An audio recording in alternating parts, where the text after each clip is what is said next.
Bom, eu vou falar sobre um campo específico dentro de Deep Learning, que é o campo de Object Detection, detecção de objetos, que ele é muito utilizado em várias aplicações, que vai desde aplicações de robótica, aplicações de veículos autônomos, aplicações de Smart Cities, que tem muitas coisas em Object Detection, e eu vou falar um pouco sobre as arquiteturas específicas que tem para fazer isso. E hoje mais cedo o Anderson me mandou uma mensagem também falando assim se tinha alguma possibilidade de eu dar um tutorialzinho também para vocês de como usar a API do TensorFlow para Object Detection, que é muito útil para muitas coisas. Então eu vou falar sobre arquiteturas e também da metade para frente eu vou falar um pouco sobre como treinar as redes usando o TensorFlow. Redes para Object Detection, certo? Tá. Falar um pouco só sobre me apresentar um pouquinho. Eu fui estudante aqui da UFG, eu sou formado em engenharia de computação aqui, estou atualmente mestrando aqui no mestrado no INF, na área de visão computacional, e minha área é em Deep Learning também, porque eu estou fazendo uma coisa específica que é chamada de odometria visual, é justamente com a câmera você saber qual foi o movimento de um carro, de um robô, e conseguir falar, o robô foi para um lado, para o outro, para o carro, fez tal movimento, e isso é muito utilizado em aplicações de robótica e de veículos autônomos.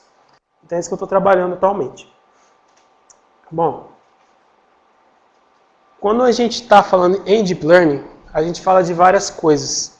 E a primeira coisa que você tem contato quando você entra nessa área é você ter uma tarefa de classificação. Ou seja, você tem uma imagem e você quer extrair alguma informação dessa imagem. No caso ali eu tenho uma classe, um gato. Poderia ser um cachorro, poderia ser um carro, qualquer coisa. Mas a tarefa que eu estou fazendo é uma tarefa única. Eu estou extraindo um único resultado. Ou seja, eu estou extraindo uma classe. Eu posso também estar regredindo um valor, por exemplo, de translação e rotação da câmera, como eu dei o exemplo da minha área. Pode ser, por exemplo, velocidade de um veículo. Pode ser várias coisas que você pode fazer em cima disso. Então, quando você está fazendo isso, você acaba que você não tem muita informação de posição de objetos. E saber a opção de objeto é muito importante. Porque imagina que você trabalha na Boston Dynamics e você tem aqueles robôs que saem andando, correndo por aí. E o que você precisa saber? Você precisa saber os objetos para você desviar. Você precisa saber qual é a área que é trafegável. Então, você tem que saber a posição sua em relação a esse objeto para que você possa fazer o desvio.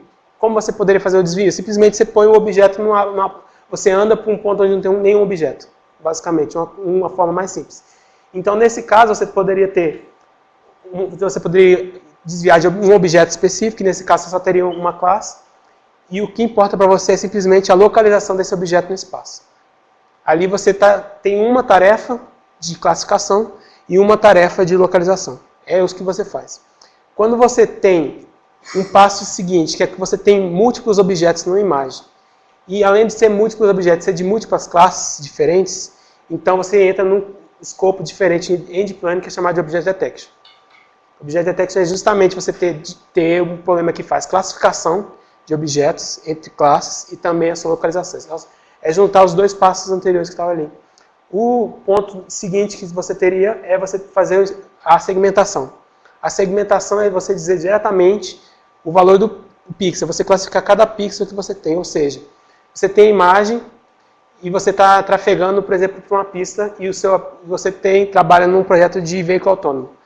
E você quer saber qual é a área trafegável. Então você tem que saber exatamente os pontos com clareza. Você não pode simplesmente botar um bounding box, um quadrado em volta de um carro e achar que você não pode passar. Porque vai que a sua rede não está tão bem treinada e o bounding box está muito grande. Então o carro não vai andar. Ele vai ficar parado porque na classificação não está muito bom. Entende? Então nesses casos que você tem exatamente o valor do pixel, você consegue contornar o objeto para que você possa cortar. E tem muitas outras aplicações que usam isso hoje. Você chama isso de segmentação.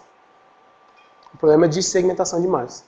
Então, esses pontos são muito intercambiáveis. Eu botei esse exemplo aqui que é justamente para mostrar essa diferença. Naquela primeira imagem ali à esquerda, eu estou fazendo classificação. Eu estou pegando a imagem e dizendo o que é. E ali a imagem, a saída dela é dizer se é um dinossauro ou se é um galo. Basicamente, isso é a classificação comum de Deep Learning que se costuma fazer. quando você tem a classificação do objeto e a posição, é isso exatamente que a gente vai ver um pouquinho hoje.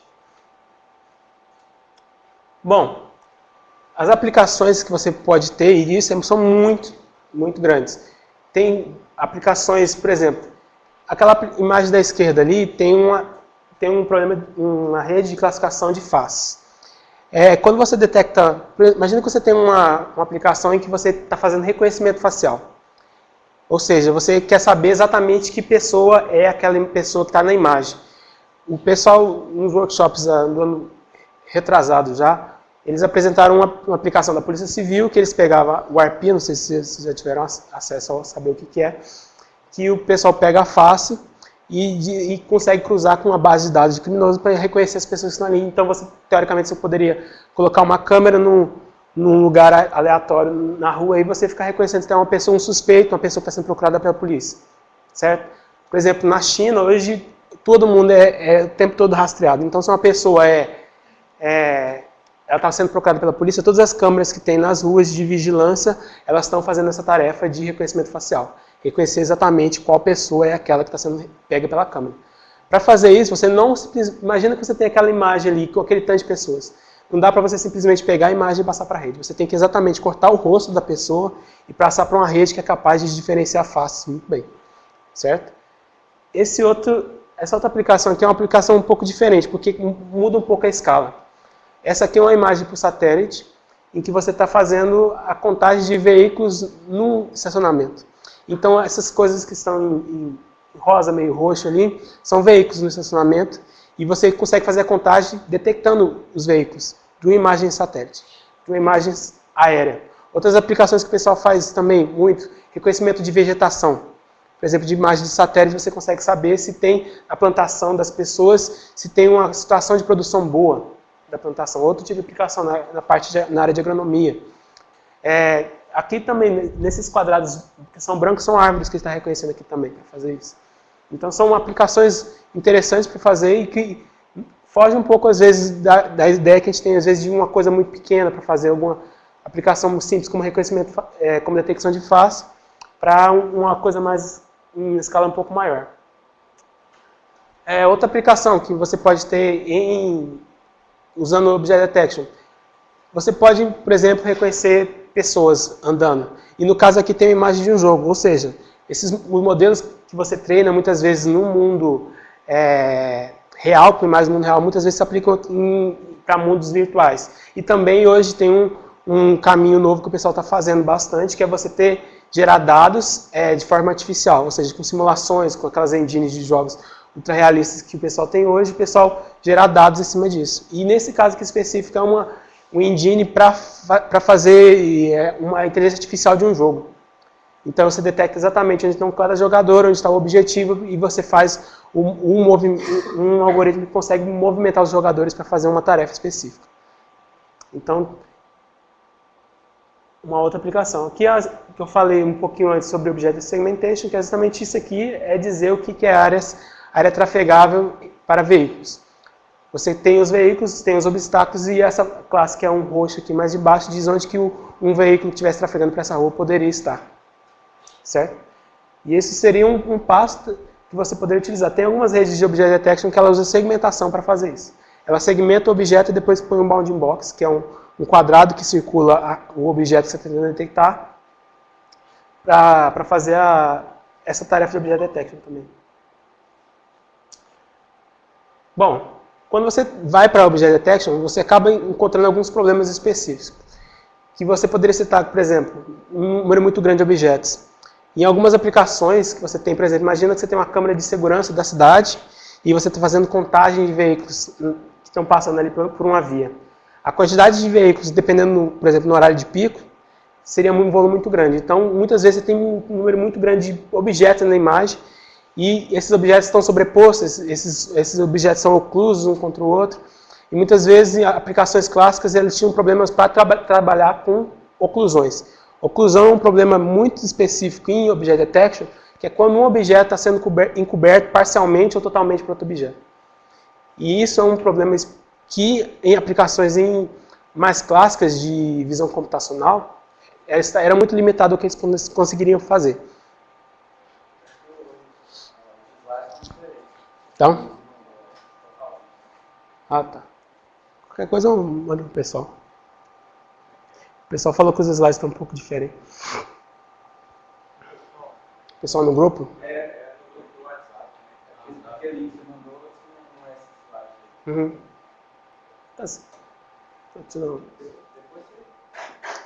Qualquer coisa eu vou falando aqui, os slides estão na transmissão e eu vou, na hora que eu terminar aqui, eu remando de novo isso aqui, para ir acompanhando, certo? Você tem um número grande de objetos na imagem. Outra coisa, o tamanho dos objetos varia muito. Tem objeto, por exemplo, uma pessoa, para reconhecer uma pessoa que está perto, ela tem características muito bem definidas. Você consegue chegar a muito mais detalhes de roupa da pessoa, você consegue detectar coisas de pose da pessoa. E quando a pessoa está mais distante, acaba que você consegue ter muito menos detalhes. E isso influencia também nesse tipo de aplicação. E exatamente para você fazer isso, é você modelar a posição do objeto, e aqui é aquele termo que eu vou falar bastante aqui, o bounding box. Por quê? O bounding box é o que eu quero, exatamente. É um dos passos que eu vou fazer em Object Detection. O bounding box, que ele é? Ele é um vetor de 4 posições, em que ele tem a posição x e y do canto superior esquerdo do objeto, e a largura e a altura desse objeto. Ou seja, se você pegasse essas variáveis, você conseguiria desenhar na imagem um quadradinho, um quadrado que circula totalmente aquele objeto, de forma que aquele objeto está totalmente dentro daquele quadrado. Isso é importante, porque isso vai me indicar a posição. E também, uma vez que esse objeto é detectado, eu faço a classificação em cima disso. Certo?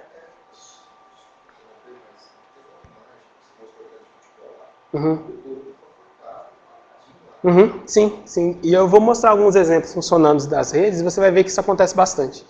Que como você está no problema, imagina quando você está fazendo um problema de classificação. Eu tinha ali os gatos, cachorro, por exemplo, e você vai ver a acurácia que você tem daquele objeto se pertencer àquela classe. A acurácia varia.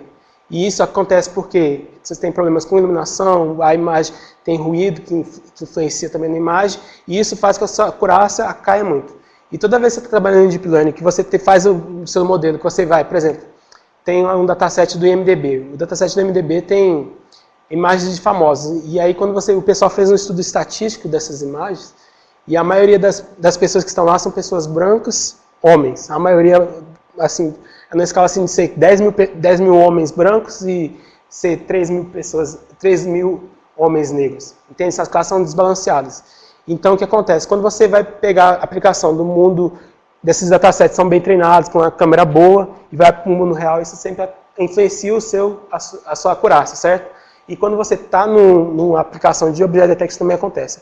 Só que o que acontece, o resultado da perda de acurácia, por influência desses problemas, é que aí o bounding box não vai ser tão bom. Certo?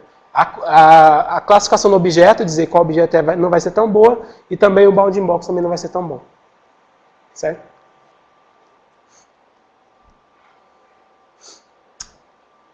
Falando um pouco sobre como era feito isso em visão computacional clássica. Então, tinha uma sequência de passos que você sempre faria quando você ia fazer uma classificação, uma detecção de um objeto. Então, o que você tinha? Você tem sempre a imagem, você faz um pré-processamento na imagem, e aí você extrai alguma característica da imagem. E aqui eu dei alguns exemplos que tem um feature har, feature hog, sift, surf.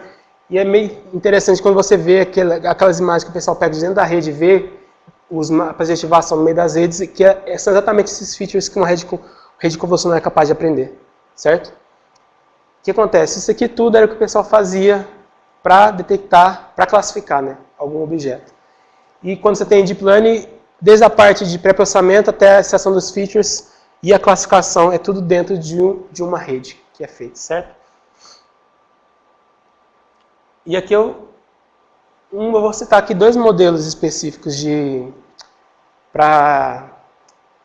Object Detection mais clássico, porque vocês vão ver na hora que eu for falar em Deep Learning que essas estratégias são muito utilizadas para fazer essas abordagens em Deep Learning. Então, o modelo que era há uns anos atrás do estado da arte, E eu digo assim, há uns anos atrás, quando eu entrei na faculdade, em 2009, 2010, mais ou menos, isso era estado da arte para reconhecimento facial, para detecção de face, para fazer qualquer tipo de aplicação que eu citei anteriormente. Então, o que você fazia? Você tinha uma janela na imagem que ficava passeando pela imagem. Essa janela, em cada passo dessa janela, ela fazia uma classificação. Em cada passo dessa janela, imagina, você faz um vetor e itera ele para ele ficar andando na imagem. E em cada parte dessa janela, você aplica um desses extratores de característica. E aqui, esse aqui é o RAR, que ele tem esses retângulozinhos que eles são colocados sobre a imagem e ele é multiplicado pela imagem e para você encontrar regiões que se sobressaem. E aí você acha uma combinação específica desses retângulos que eram conhecidas, que descrevia muito bem uma face, certo? Então, se você tinha duas listras como essas retangulares aqui na região do olho, uma vertical no nariz, uma na boca, a posição batia, você dizia que era um rosto de uma pessoa, certo? E aí o que acontece? Quando você está trabalhando com um problema desse aqui, acontece um problema, que é o problema de escala. Porque se você define o tamanho da janela, por exemplo, eu quero reconhecer a face dessa mulher, e a janela, eu ponho um tamanho fixo dessa janela. Se a pessoa estiver muito longe da imagem, a janela vai pegar muita coisa, que vai influenciar na minha classificação.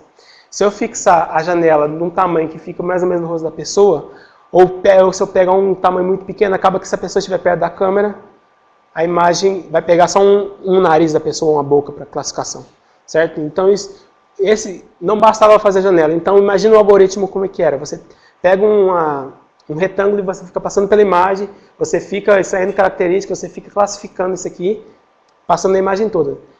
Para você lidar com esse problema de escala, de uma pessoa estar mais longe ou mais perto, você tinha que mudar o tamanho da janela, de vários tamanhos específicos, para você conseguir tratar desde da pessoa que estivesse bem distante para a pessoa que estava perto. E essa é a estratégia específica da maioria das classificações. A maioria das aplicações de Object Detection. Outro que o pessoal fazia, histograma de gradiente orientado. O pessoal usava esse aqui da mesma forma que o outro lá, só que o descritor de característica aqui era um gradiente, que sabia a direção de uma mudança de cor, de iluminação. Na imagem, para reconhecer borda, para reconhecer área que fosse uniforme. Justamente para você ter esses features, você pegava esse aqui e jogava num classificador para fazer isso. Quando eu fui fazer meu TCC, eu fiz com Object Detection e eu fiz para reconhecimento de veículos, para contagem. E eu usei esse descritor de característica. Então eu tinha que pegar esse descritor de característica e fazer a janela na imagem, iterar na imagem toda, mudar a escala, reconhecer isso aqui, depois pegava isso aqui e passava para um outro classificador, que aí no caso que eu utilizei foi um SVM para fazer essa tarefa. E o que acontecia? Eu tinha que reduzir muito a minha taxa de frames, porque eu não conseguia fazer isso em tempo real, e a minha acurácia não era tão alta para fazer isso. Então tinha algumas situações que você via que era um carro claramente, mas mesmo assim não conseguia fazer muita coisa. Certo? Bom, passando essa parte de introdução de falar um pouco sobre como era isso antigamente, falar um pouco sobre as arquiteturas que você pode fazer esse tipo de tarefa de reconhecer objetos, sua posição, sua classe, usando Deep Learning já propriamente dito. Então, falando sobre essas arquiteturas que aqui, são três que são mais utilizadas hoje atualmente, que eu vou estar falando sobre essas três específicas, que são a primeira lá, YOLO, a SSD. Eu vou falar sobre a RSNN e FastRSNN porque as três levaram até a FastRSNN, que é a rede que hoje tem a maior acurácia desse tipo de problema. E a SqueezeDet é uma arquitetura mais nova que é mais feita para aplicações móveis. Então, se você tem um robô, se você tem um carrinho rodando alguma coisa específica, você poderia utilizar essa arquitetura, porque ela é mais reduzida. Certo? Bom, como a gente poderia inicialmente pensando, imagina que você nunca trabalhou com isso na vida e você quer reconhecer objetos. Eu lembro que quando eu estava pegando essa matéria, a primeira coisa que eu pensei assim, vamos tentar resolver isso. Que é a primeira coisa que eu fazia? Vamos tentar com o que eu sei. Então, a primeira coisa que eu pensei foi inicialmente construir uma arquitetura de uma rede convolucional. Então, eu teria aqui camadas convolucionais, camadas de max pooling, e no fim dessa rede eu teria aqui camadas fully connected. E no caso, quando eu fiz essa brincadeira, eu coloquei a saída ser as componentes da bounding box, que no caso seria o ponto X, deixa eu mudar esse pincel aqui, que seria o ponto X, que é na imagem, que seria esse ponto aqui, ele tem uma descrição X e Y, certo? E uma largura e uma altura. E aí o que aconteceu? Eu botei a rede para treinar, para me dizer exatamente esses valores aqui de um objeto. E aí a primeira brincadeira que eu fiz foi exatamente pegar uma imagem com uns triângulozinhos ali para treinar e ver se isso funcionava de alguma forma. Então o que acontece? Eu tenho uma imagem que tem um único objeto nessa imagem. E aí o que eu fiz? Eu usei uma arquitetura mais ou menos desse jeito, com 4 saídas, que foram exatamente os bounding boxes que eu tenho da imagem, e botei para treinar. Funciona? Funciona. Se você pegar uma rede dessa forma aqui e treinar com os bounding boxes para essas imagens que você vai conseguir ter um bounding box da imagem. Só que o que acontece? Quando você tem mais de um objeto na imagem, o que vocês acham que ia acontecer? Você tem 4 saídas e você tem 2 objetos. A forma que eu defini uma arquitetura nesse caso foi bem simples. Mas acaba que, para a aplicação no mundo real, ele vai dar a coisa mais bagunçada possível, mais aleatória, que não faz tanto sentido. Ou seja, não dá para você fazer isso quando você está no mundo real. Para fazer isso, você pegar simplesmente uma arquitetura dessa e tentar regredir os valores do bounding box, não vai funcionar tão bem quando você tem mais de um objeto na imagem. Porque a rede vai olhar para a imagem e vai falar assim, tem esse aqui, mas também tem esse. O que eu vou fazer? Aí vai ficando cada vez mais confuso e ela não consegue diferenciar. Por que não funciona nesse caso?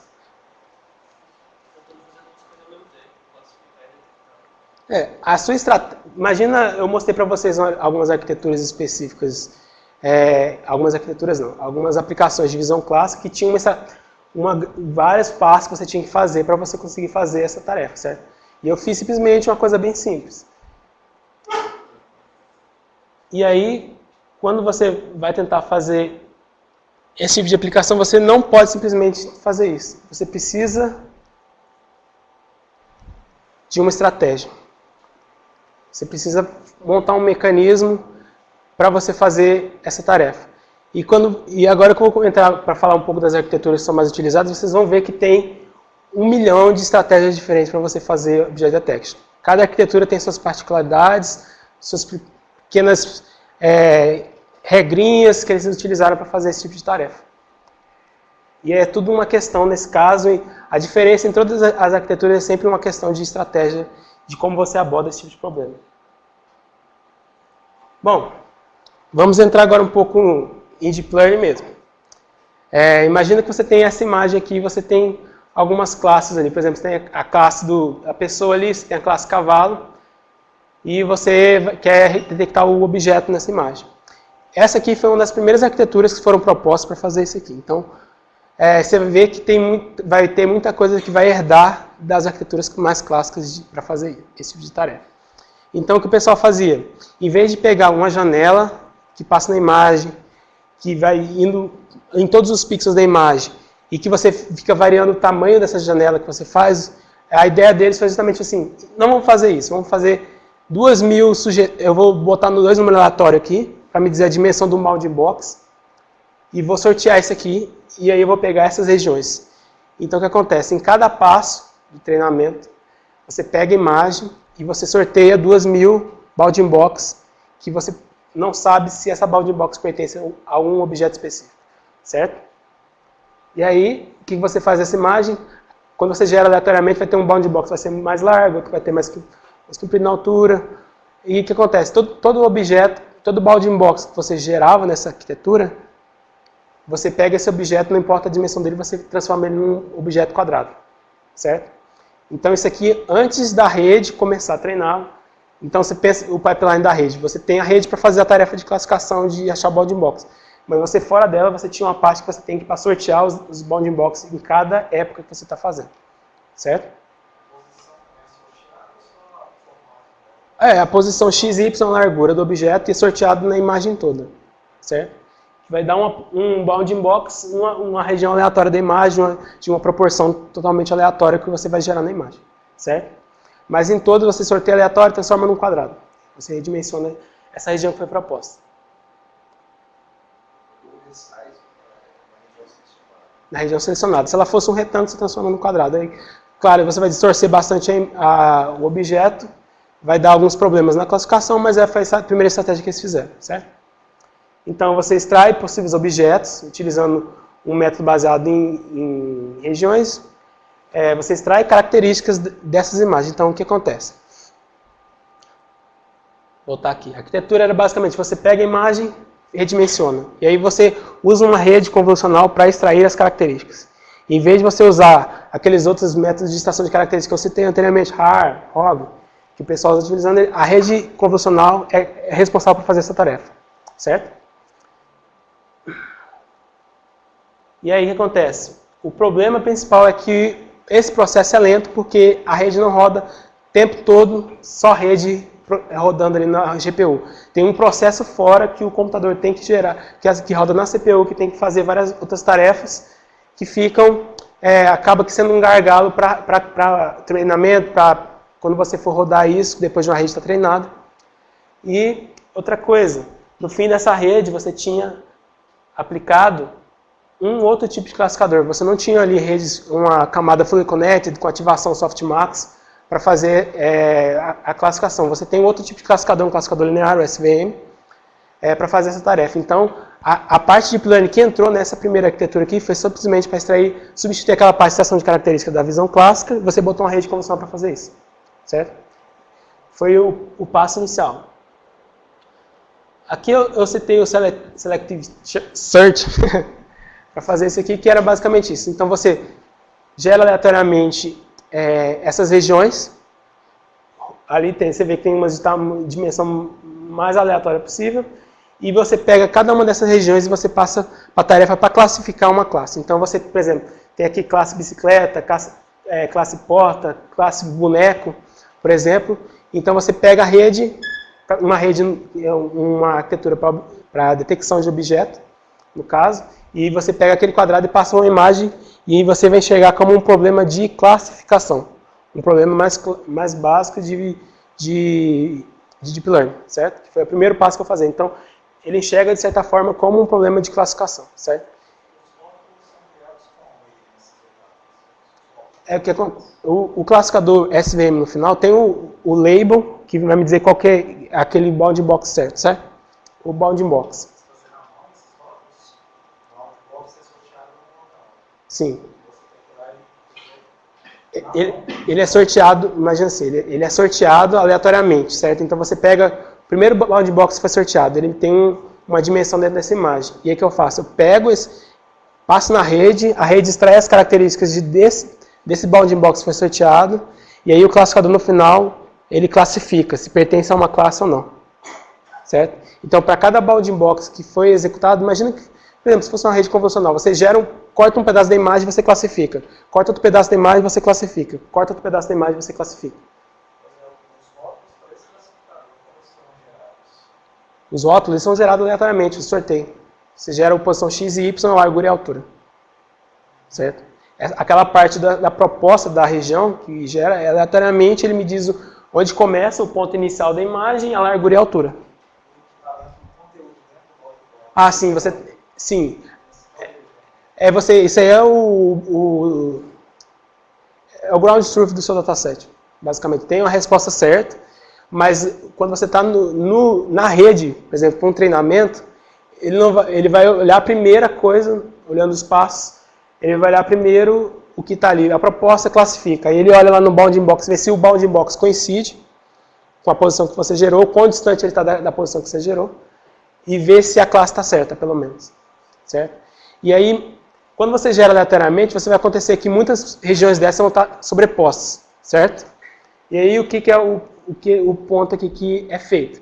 Então essas regiões que elas são coincidentes e que pertencem à mesma classe, você une esses bounding box. Então imagina que você tem um bounding box aqui, que classificou aqui, imagina que você tem uma pessoa aqui, meu desenho bem porco aqui, e você tem um outro bounding box que pegou aqui, e os dois estão dizendo com 98% de acurácia que pertence a uma pessoa. A estratégia que você faz inicialmente é dizer que pertence à mesma pessoa, e você traça um novo bounding box que engloba os dois bounding box, certo? Para fazer isso. E aí o que acontece? Você olha isso aqui e você tem o seu ground truth lá. Se você for olhar o seu ground truth lá, vai ter um ponto x e y, a largura e a altura, e também a classe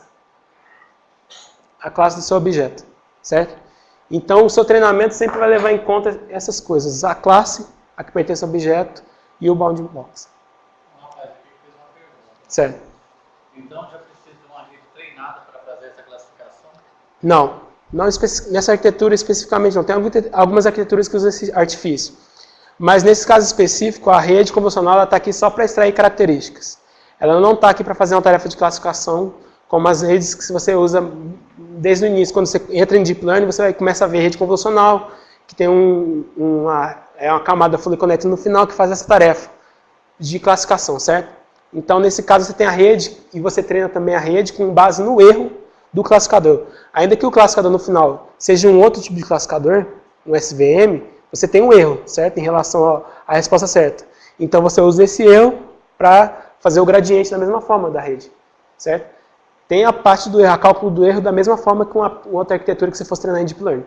Então não necessariamente você precisa de uma rede treinada para fazer isso, mas acaba que no fim das contas vai funcionar da mesma forma de um treinamento mais clássico em Deep Learning, certo? Certo?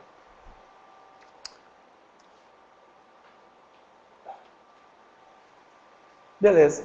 É basicamente aqui mostrando exatamente de cima como é que como é que é feito isso aqui. Então você tem uma proposta de uma região, de um tamanho aleatório, você faz o warp dele, você transforma ele em um quadrado de uma dimensão fixa nesse caso.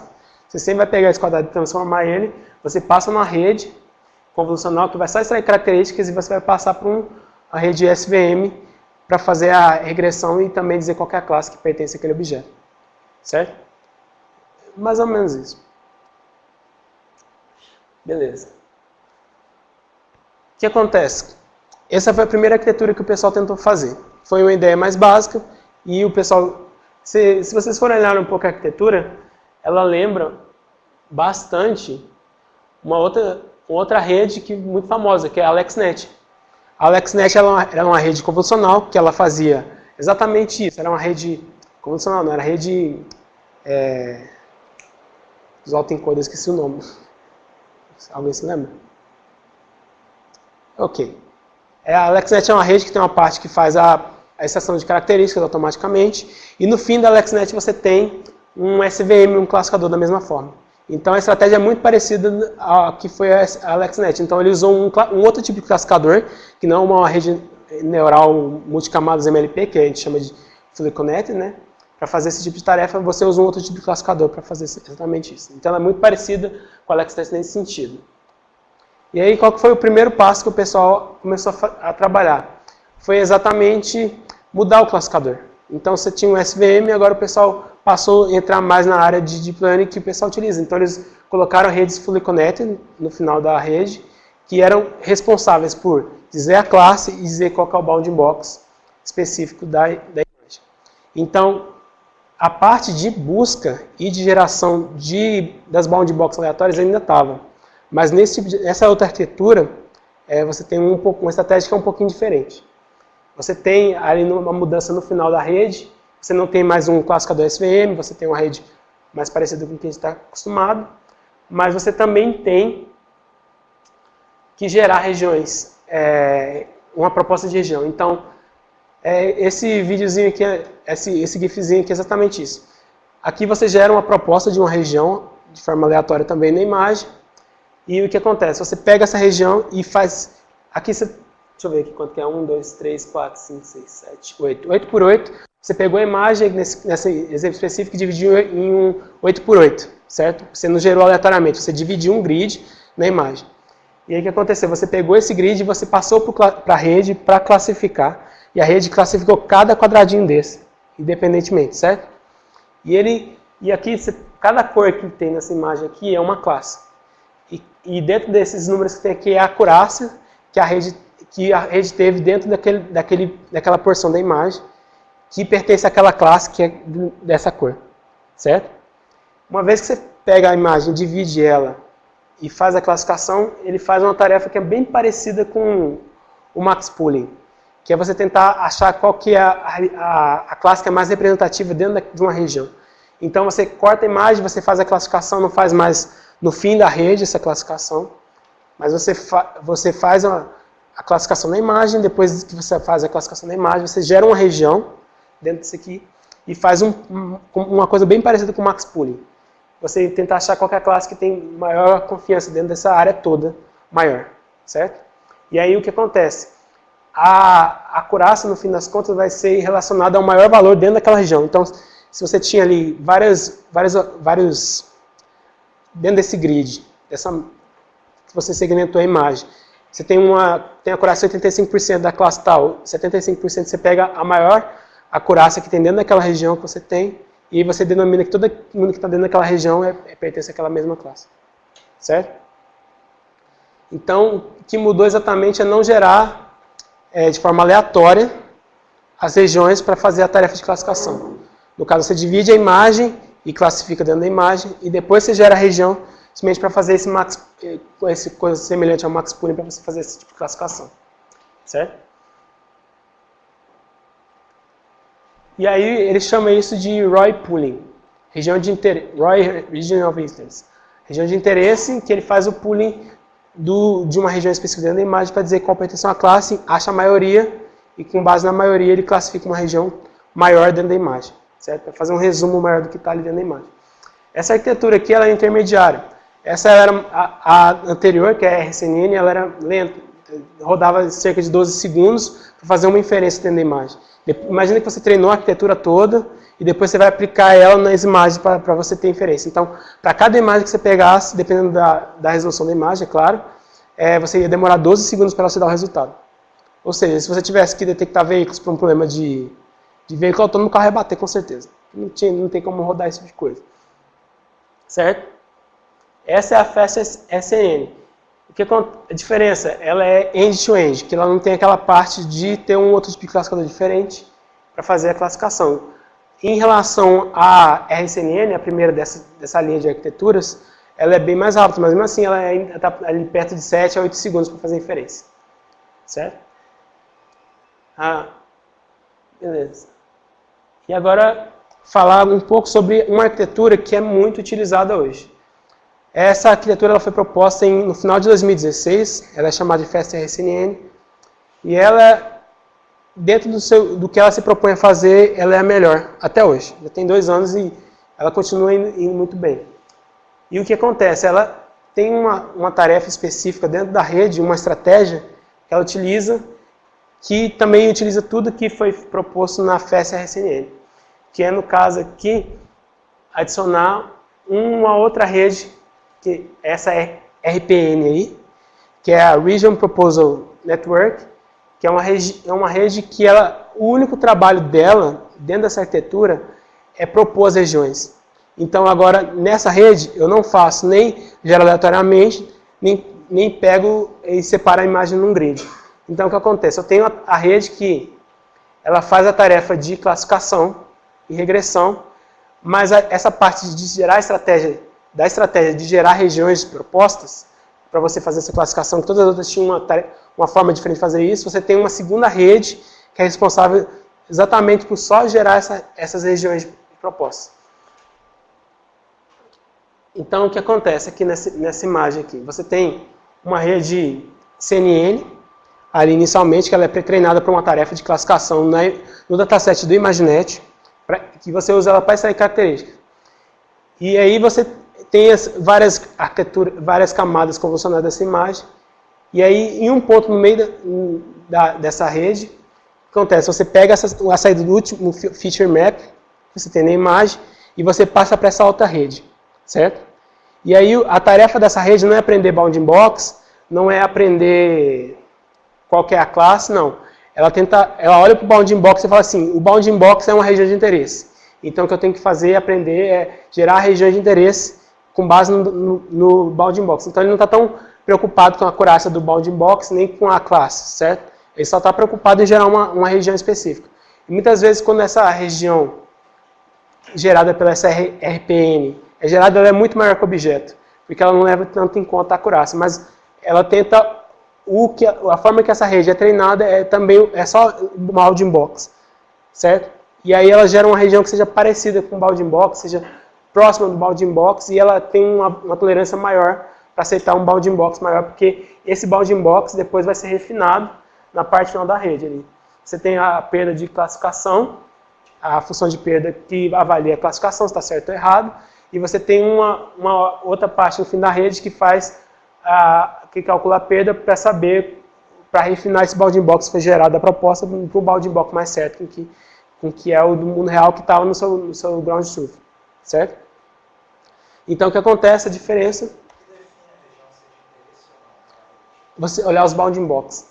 Imagina que você tem dois objetos que estão um cobrindo mais ou menos o outro. Eles estão ali na imagem, e se você for passar uma rede e você for olhar nos bounding box, as duas têm uma intersecção muito grande. Então ela olhar assim, tem objeto, os bounding box se coincidem. Então elas geram uma região que cobre os dois objetos, certo? E aí a parte que está fully connected no fim da rede, ela vai melhorar essa primeira sugestão que foi feita para essa outra rede. E essa sugestão ela vai ser refinada com base no seu ground truth. Então o que acontece? A região de interesse que a rede vai aprender é justamente uma coisa que seja bem parecida com os bounding box. Então ela faz primeiro uma estimativa grosseira dos bounding box. E como ela vai estar levando em conta também o bounding box real, então essa estimativa vai estar um pouco mais próxima do que você está fazendo. Mas aí o que acontece? Você fugiu daquela estratégia de você estar fora, gerando região aleatoriamente para você cortar a imagem, certo? Então você está tudo dentro na mesma arquitetura, você tem uma parte que é da rede, que é uma rede específica, que tem a sua rede que tem a sua função de perda específica, mas ela só está ali para gerar propostas para a parte final da rede e dar uma estimativa melhor. Sim. Ela está aprendendo de certa forma alguma coisa, mas você não está dizendo exatamente para ela o que é a coisa certa. Entende?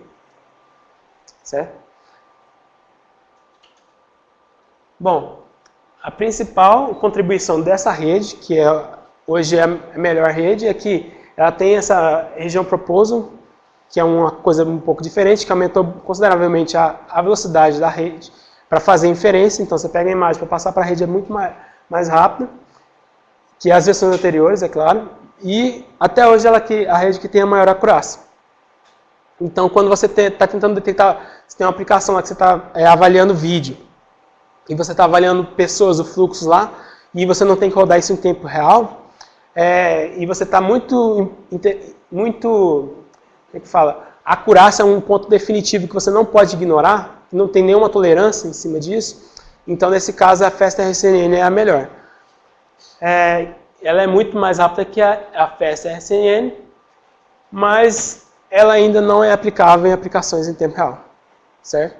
Então, se você quiser acurácia, mas a aplicação em tempo real ela não consegue ainda.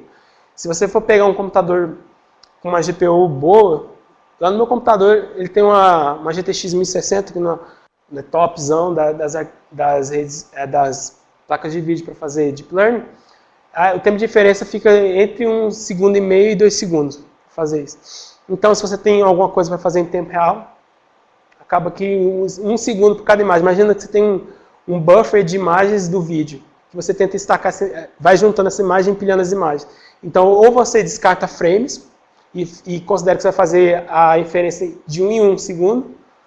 E aí, por exemplo, se for uma aplicação de trânsito, os veículos passam em 1 segundo, passam 3 veículos, 4 veículos, certo? Então, depende da aplicação. A aplicação em tempo real, esse tipo de rede não é muito utilizado, certo? Aqui tem um videozinho que mostra uma rede RCNN rodando, uma aplicação de mundo real. E aí o que acontece? Você olha esse vídeo aqui e está rodando na taxa de frames, legal. Porém, isso não é em tempo real. Então a pessoa gravou um vídeo, processou e depois juntou os frames de novo. E o que é interessante se destacar aqui, aí ela está fazendo a tarefa de reconhecimento de veículos. Ela consegue fazer isso muito bem. Então, esse tipo de rede, ela não vai ignorar um veículo específico ali. Então, a acurácia dela vai ser muito boa para detectar qual classe que ela é e para achar a posição desse objeto. Certo? É legalzinho de ver elas rodando. E, como eu falei, ela não costuma ignorar muitas coisas. Então, ela consegue trabalhar muito bem com objetos tão perto e objetos tão longe. Só que aí, em troca, por quê? O bounding box, a regressão da rede do bounding box é boa e a classificação é boa. Certo? Então, ela, tanto perto ou longe, a rede consegue funcionar, desempenhar bem nas duas tarefas. Certo? E aí, passar para uma outra arquitetura, essa aqui chamada de SSD. Em março eu tive uma conferência lá nos Estados Unidos da NVIDIA e o pessoal, eu tive a oportunidade de ir em várias palestras do pessoal que trabalha exatamente com aplicações dessas. Então o pessoal que trabalha no mundo, em empresas grandes, para a área de Smart City, alguma coisa na área de trânsito, para veículo autônomo. E o que acontece? A maioria do pessoal, quando eles iam apresentar, esse aqui é meu sistema que faz isso, isso, isso, reconhece pessoa, reconhece carro, reconhece robô, faz várias coisas. A maioria absoluta do pessoal usa SSD. Por quê? SSD é a rede intermediária quando você está falando no desempenho da rede, ou seja, ela está ali no meio termo entre velocidade e acurácia, certo? Tem as arquiteturas que eu vou falar posteriormente, que elas têm, o foco delas é velocidade, não tanta acurácia. Mas essa aqui é um pouco mais balanceada. E até por isso que ela é muito utilizada em aplicações no mundo real. Porque você tem um balanço entre isso, certo? Bom, a SSD, se você for procurar no GitHub uma arquitetura dela, alguém falando alguma coisa, você vai ver sempre uma parte que é comum. A primeira parte do SSD é sempre uma rede. Aqui nesse exemplo dessa imagem, você tem uma rede VGG16, certo? Então, inicialmente, a parte da rede ela tem uma parte que é de um outro tipo de rede já treinada em uma aplicação. Então, imagina que você tem uma rede já treinada no ImageNet ou um outro dataset mais específico, você congela uma parte da rede, corta o resto, e você usa isso tudo já treinado, que já é bom para extrair características, e depois faz alguma outra tarefa em cima dela, certo? O fine tune, o transfer learning normal que você faria. Então, essa parte é comum a qualquer outra rede. Você tem uma rede que extrai características da imagem. Certo? O que ela começa a diferenciar mais é essa estratégia. Se vocês podem ver, aqui, quando no fim da parte do VGG16, que é esse cubo aqui mais à esquerda, tem uma seta que vai até o final da rede. Certo? O que é isso? Dentro da rede, em ponto específico, você tem uma parte que já vai para a classificação. Então, você está na quinta camada da rede. Você tem um fluxo da rede que sai do grafo ali, daquele ponto e já é classificado. E aí na outra camada no meio você tem uma outra saída que já é classificada, até no fim da rede. Por quê? Você lembra quando eu estava falando das aplicações de Object Detection clássico? Que o pessoal fazia janela, certo? Janela. Só que qual era o problema? Além de ser computacionalmente dispendioso você fazer isso, se você fixar a janela, você não consegue lidar muito bem com o objeto estar mais distante ou mais perto da imagem, certo? Da câmera. E o que acontece? Para lidar com isso, a rede acaba tirando, lá no inicial, o feature map vai ser enorme, certo?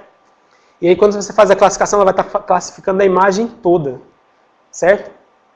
E aí o que acontece? Quando você vai fazendo isso ao longo da rede em regiões que o feature map já foi reduzido, então ela vai estar classificando coisas menores da rede por causa de algo dentro dela. Eu vou mostrar, deixa eu pegar a imagem aqui. Aqui. Se você for olhar exatamente isso aqui, ela tem uma coisa que é parecida com o Region Proposal das outras redes que mostrou antes. Então, ela tem uma proposta de Bounding Box. E a proposta de Bounding Box dela é gerar esses 4 Bounding Box aqui. Então, você tem, imagina que você está lá no último Feature Map da parte que era uma outra rede, que era, por exemplo, a VGG16, ou Inception, ou MobileNet, certo? Então, você está nessa última camada. Então, você pega a imagem, você divide ela nesse grid aqui, e você classifica somente nessas regiões aqui, certo? Você tem 4 regiões específicas que você vai sempre utilizar ao longo da rede, que você tem uma parte que está assim, que tem um bounding box pequeno, você tem um que é mais comprido, para pegar objetos, por exemplo, um carro de lado. Esse bounding box se aplicaria melhor a esse tipo de objeto. Um que seja mais na altura, uma pessoa andando, certo? Então ela cobriu alguns casos específicos para fazer isso. E o que acontece? Imagina que você está no Feature Map, um Feature Map bem mais 8x8, e você manteve essa mesma estratégia. Então o que acontece?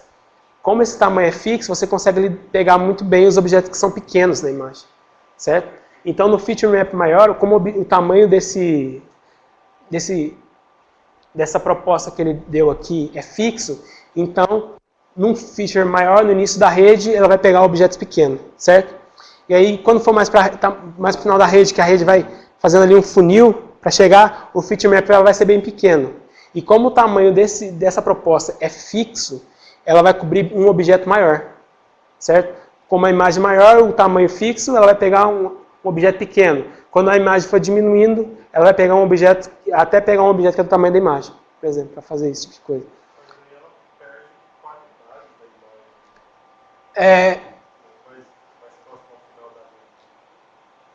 Não exatamente, porque ela consegue lidar muito bem. Tem o que acontece? Quando você está no problema de classificação, em muitos problemas já viu que você tem um dataset que tem imagem que é 300 por 300, você VEG e diminui ele para 48 por 48, por exemplo. Para fazer isso, a rede ainda consegue fazer. Então, em muitos casos, a rede consegue extrair características até um ponto na rede, que isso não é significativo para fazer imagem. Que mesmo borrados, ela ainda consegue ter características. E até muitas vezes, quando você está fazendo data augmentation na imagem, a estratégia que você faz é borrar a imagem, certo? Porque quando você borra a imagem, você está simulando mudança de escala. Então, imagina que um objeto está perto, você borra ele e você considera que o objeto está longe, certo? Porque quanto mais longe, menos detalhe o objeto tem para você, certo? E isso também acontece, na verdade, na câmera, no mundo real, certo? Então, ela tem essa ideia aqui. Então, o que ela está fazendo aqui, a cada imagem que você tem, você passa isso, e ali na primeira camada você sai uma classificação no final. Na uma outra camada mais na frente da rede, sai algo do Feature Map que é classificado. E você vai fazendo isso até o final. No fim das contas, para essa arquitetura aqui, essa imagem, inclusive, é a imagem que está no artigo, que está no archive dessa rede, você tem 7.308 classificações que você está fazendo sempre dentro da rede, em tempo real. Isso aqui você está fazendo para classificar, certo? E o que é um no-max expression. O que acontece? Ele olha se uma classe, por exemplo, deu 50%, 30% de classificação daquela proposta, ele joga fora. Então ele não vai guardar todas as regiões que foram propostas. Ele vai olhar lá, esse dado é significante. Eu vou jogando fora e termino com um conjunto bem menor de propostas. Porque vai ter muitas propostas que vão ser redundantes. Por exemplo, um objeto que na escala inicial você detectou já de primeira, no começo da rede ali já estava certo, beleza?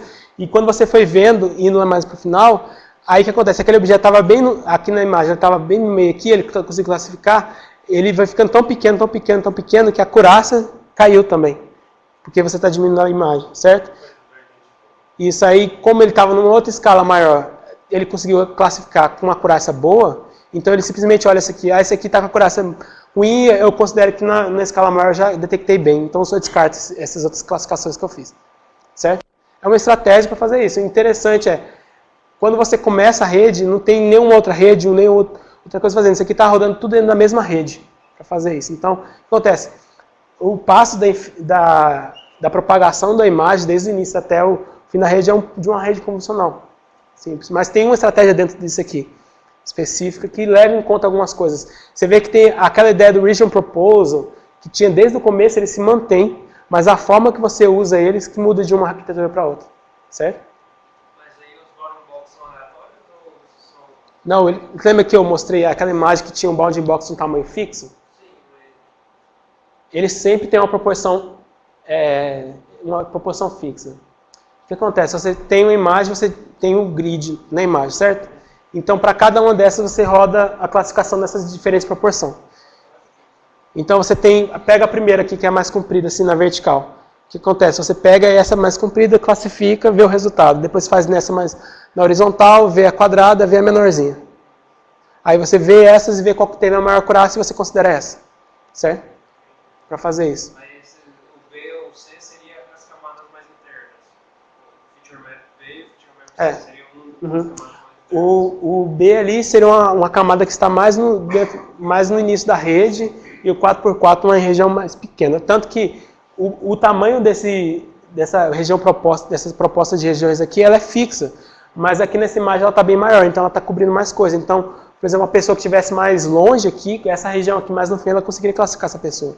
Mas nessa mais pequena, como a região fica muito pequena no início, ela acaba que tem uma classificação mais ruim.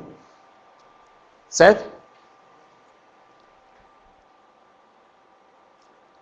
E aí o single shot, que ele fala é porque ele faz um one shot, que era justamente ele pega e roda num frame de inferência, de passar, propagar pela rede inteira, você tem o resultado já no final. Então, uma vez que a rede está treinada, isso aí roda muito rápido, certo? Então, ela é muito mais rápida que a CNN, qualquer uma delas, e aqui você, nesse tipo de aplicação, você consegue rodar até ali de 20 a 25 FPS, na versão que foi proposta, que tinha uma VGG16. E mais pra frente eu vou falar que que muda as redes. Então você tem a rede, você pode ter a VGG16, você pode ter Inception, você tem uma rede MobileNet, uma rede SqueezeNet, que é para aplicação mais móvel, embarcada, por exemplo, para rodar num computadorzinho menorzinho. Então esse tipo muda um pouco a arquitetura dessa rede que vai inicialmente. Mas depois dessa parte que é comum a outra rede, que é só para sair as características, a rede sempre funciona da mesma forma. Essa aí ainda é pensada para rodar no IoT. Desculpa, não entendi a final. Para rodar no dispositivo... No dispositivo? Sim. Sim. Para você rodar, por exemplo, numa Raspberry, um computador portátil, para um Cubeboard, acaba que ela ainda vai ficar mais pesada se você escolher uma arquitetura que use VGG16 Inception para fazer isso. Mas se você usar como base aquela rede do início lá, uma rede móvel, como a MobileNet ou a SqueezeNet, aí nesses casos você pode utilizar ela numa aplicação um pouco mais embarcada. Certo? Certo? E a acurácia dela é interessante, inicialmente do primeiro artigo que teve, foi de 85% a 90%. É uma coisa interessante. Aqui é um videozinho que mostra... Esse número aí é a acurácia? Oi? Esse número é a acurácia? Sim. Ali está a classe e a acurácia que pertence àquela classe que está escrita do lado ali.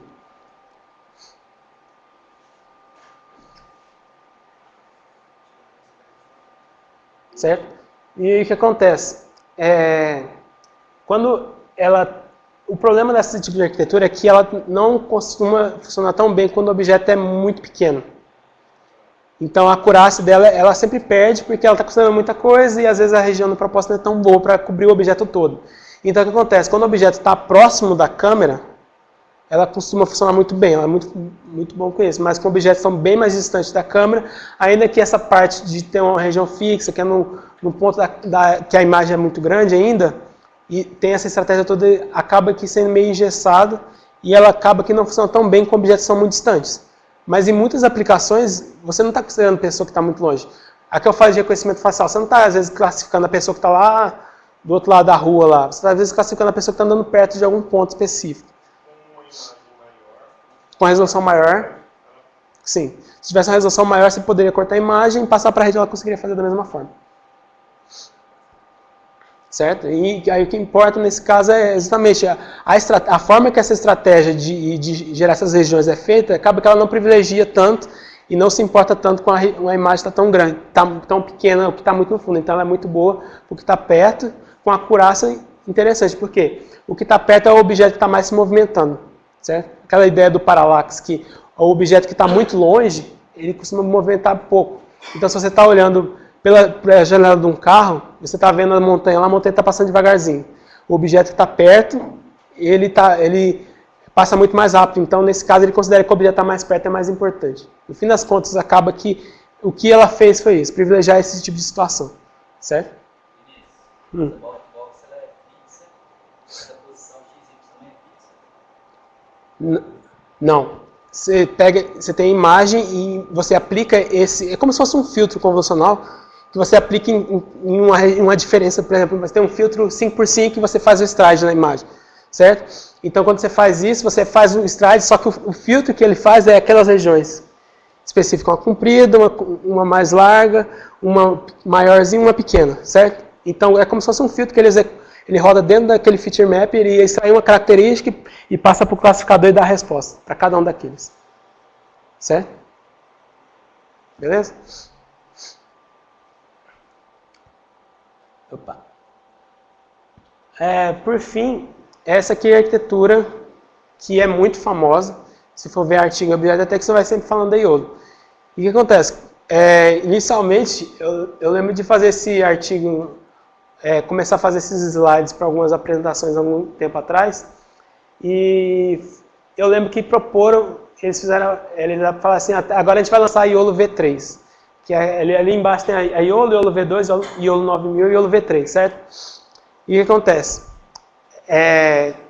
Com o lançamento dessa última YOLO V3 aqui, hoje ela está um pouco acima do SSD. Ou seja, quando eu estava estudando isso aqui, tinha 3 arquiteturas que eram comparáveis com o SSD, certo? Só que essa última versão V3, segundo os resultados que estão publicados lá no artigo no Archive, ela é indicada como sendo melhor que SSD, certo? Mas em todas as aplicações que você for ver, inclusive nas implementações que você acha muito no GitHub, você vai ver que o pessoal fala muito mais da YOLO V2 e da YOLO 9000. Tem pouquinha coisa dentro da YOLO V3, até a parte de treinamento ainda não está tão disponível ainda. O pessoal não liberou tanto o código disso ainda, para fazer esse treinamento. Mas desde o início dessa arquitetura, o principal dela foi velocidade. Então, desde o início dela, ela rodava ali em 60 a 90 FPS. Então, se velocidade fosse realmente importante para você, e tivesse uma aplicação, por exemplo, de uma câmera que fica num pedágio, vendo os veículos que passam, por exemplo, e os veículos passam em alta velocidade. Então, o frame é importante nessa aplicação. Então, quando a velocidade é muito importante, você tem que estar trabalhando com captura em imagem de frames muito alto, então esse tipo de rede é interessante fazer. Só que até em YOLO 9000, no caso, a acurácia máxima que você tinha ali era de 80%, 82%, mais ou menos o que estava no artigo que foi demonstrado. A V3 fica qual acurácia? A YOLO V3 ela está assim, acima de 93%, 92%, 94%. A Fast RSNN é mais alta, no caso. Mas assim, é o tipo de coisa que você vai olhar, por exemplo, aquele vídeo que eu mostro assim, executando. Isso é em cima de um dataset com condições controladas, iluminação controlada. E aí no dataset é isso. E quando você vai para o mundo real, nos vídeos você vai vendo a YOLO e das outras que eu fui mostrando que tem algumas que o Bounding Box fica mexendo muito. Certo? Na Fast RSNN é a que menos mexe. O Bounding Box costuma ser bem acurado. Só que nas outras ele movimenta muito. Por quê? Justamente por causa disso. Certo? A YOLO foi em 2016. A YOLO V2, né? Certo? A YOLO V3, ela foi lançada no final do ano passado. No final do ano passado que apareceu, falando assim, a gente vai ter a versão V3. Mostraram aqui no Archive e depois eles colocaram a arquitetura na internet, com os pesos para você testar. Certo? Então, ela é bem recente. Eles usam, em muitas aplicações, eles usam SSD. Não tem como utilizar a Fast RSNN, porque ela não consegue rodar em tempo real, certo? E o que acontece? O que é mais balanceado até a época que o pessoal estava falando era SSD. Então, eu tive na conferência agora em março, que o pessoal de todas as empresas grandes do mundo, o pessoal usa mais SSD para esse tipo de aplicação, certo? Então, a YOLO V3 é uma coisa bem nova, ainda tem pouca gente que tem domínio do que está fazendo para fazer esse tipo de problema. A YOLO, ela tem uma estratégia um pouco diferente, porque a principal diferença dela para SSD é justamente aquela parte que a SSD pega um objeto, uma saída de um feature map no meio da rede e passa para o final, certo? A YOLO não. A YOLO, de certa forma, ela gera ainda os bounding boxes agora de forma aleatória, mas isso é feito para toda a rede. Então, o que ela faz? Você tem uma imagem e você passa para a rede. Então, ela pega essa imagem, e você divide em grid 5x5, certo? E aí, o que você faz? Você faz uma coisa, a classificação de cada um desses pontos do grid, de forma bem semelhante a algumas outras arquiteturas tinham. Você divide a imagem, faz classificação naquela parte que foi dividida, certo? Mas você também tem essa outra parte aqui, que é justamente tentando entender, gerar um bounding box e tentar achar uma confiança. Então, o que ele está tentando fazer é gerar um bounding box de forma... É meio semelhante com aquela rede de RPN, que ela tende a prender uma região de bounding box, certo? Ela propõe um bounding box, certo? De forma parecida. Então, essa geração da rede, o que você faz... lembra que eu no início estava falando com vocês sobre uma rede de segmentação? Que ela consegue contornar o objeto perfeitamente para fazer isso? Então, o que acontece? Quando você está olhando a YOLO, ela, de certa forma, essa parte da classificação aqui, ela funciona de uma forma muito parecida com uma rede de segmentação. A rede de segmentação, a arquitetura dela é uma arquitetura que a gente chama de fully convolucional. Ou seja, você não tem no final da rede uma parte que seja fully connected, certo? A saída da rede é uma imagem, certo? Então, o que acontece? O seu ground truth vai ser uma imagem que você contornou objetos todos, certo? E aí você está tentando otimizar que a saída seja muito parecida com aquele objeto segmentado que você desenhou, certo? E o que acontece? Essa rede, ela faz a classificação dessa forma semelhante. Então, a parte da classificação que tem aqui no final, aqui na parte baixa, ela é feita também como se fosse uma segmentação. Você tem os grids e você faz as classificações aqui. E aí, os bounding boxes são gerados dessa forma aqui aleatória. Deixa eu ver aqui.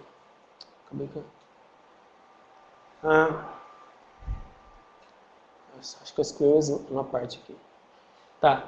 Então, é importante entender aqui que a confiança da rede, o que ela está tentando fazer é a acurácia do bounding box e o que ela está tentando aprender é se o bounding box pertence a um objeto. Então, ela gera um bounding box e faz isso aqui é um objeto. Isso aqui é um objeto, não importa qual objeto. Então, ela tem essa parte da tarefa que é dizer se aquilo ali é um objeto. Então, você está vendo aquele grid grande ali de bounding box aleatórios que estão gerando ali em cima? Então, aquele grid, ele tenta aprender uma única coisa, saber se tem um objeto dentro daquele grid. Certo? Não importa o objeto, não importa a classe, a classificação é feita por outra parte da rede. Aqui ela está tentando entender se um bounding box que eu gerei, ele é um objeto. Certo? E aí o que acontece? Você tem essa parte que faz a classificação aqui, e você tem a parte lá em cima que está dizendo se um bounding box que eu gerei lateralmente pertence a um objeto qualquer. E aí o que acontece? Eu faço a sobreposição desses dois, um bounding box que contém um objeto, com as classes que eu consegui classificar na imagem. E aí, com base nesse negócio, eu consigo circular um bounding box que contém um objeto. Então, o que ela aprende, a diferença dela para SSD, é justamente essa coisa de ter uma coisa que é bem coisas das arquiteturas mais antigas. Você tentava achar um bounding box, gerar uma região aleatoriamente, mas você também tem uma parte que você faz a classificação em paralelo com isso aqui. Então, é uma tarefa paralela. Você faz a classificação disso aqui, você faz uma geração de bounding box que está cobrindo algum objeto, então é meio parecido com a região proposal da FastRSNN. Você junta essas duas saídas e você tem a classificação do objeto. Certo? Aqui, o pessoal, nesse vídeo aqui, o pessoal fez uma brincadeira de pegar uma seção do filme do 007.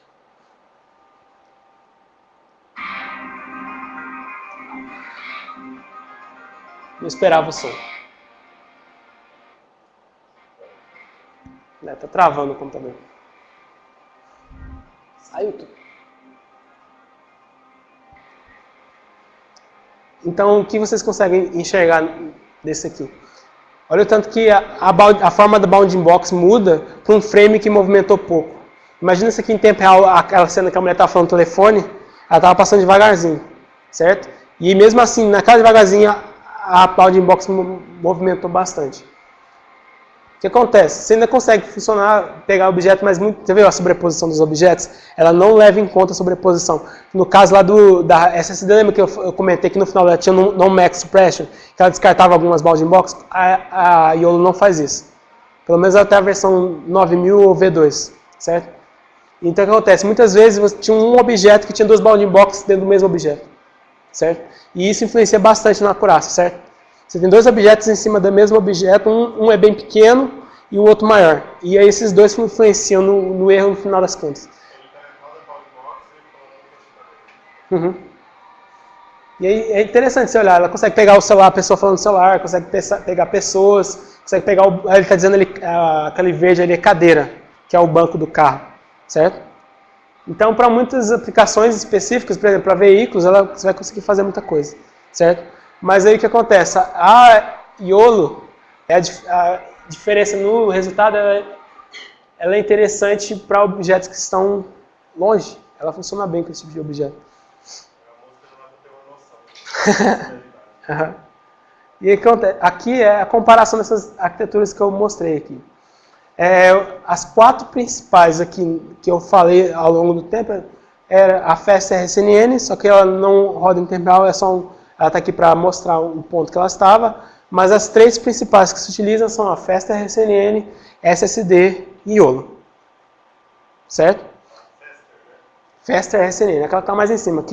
Aqui na vertical, nesse gráfico aqui, é a acurácia.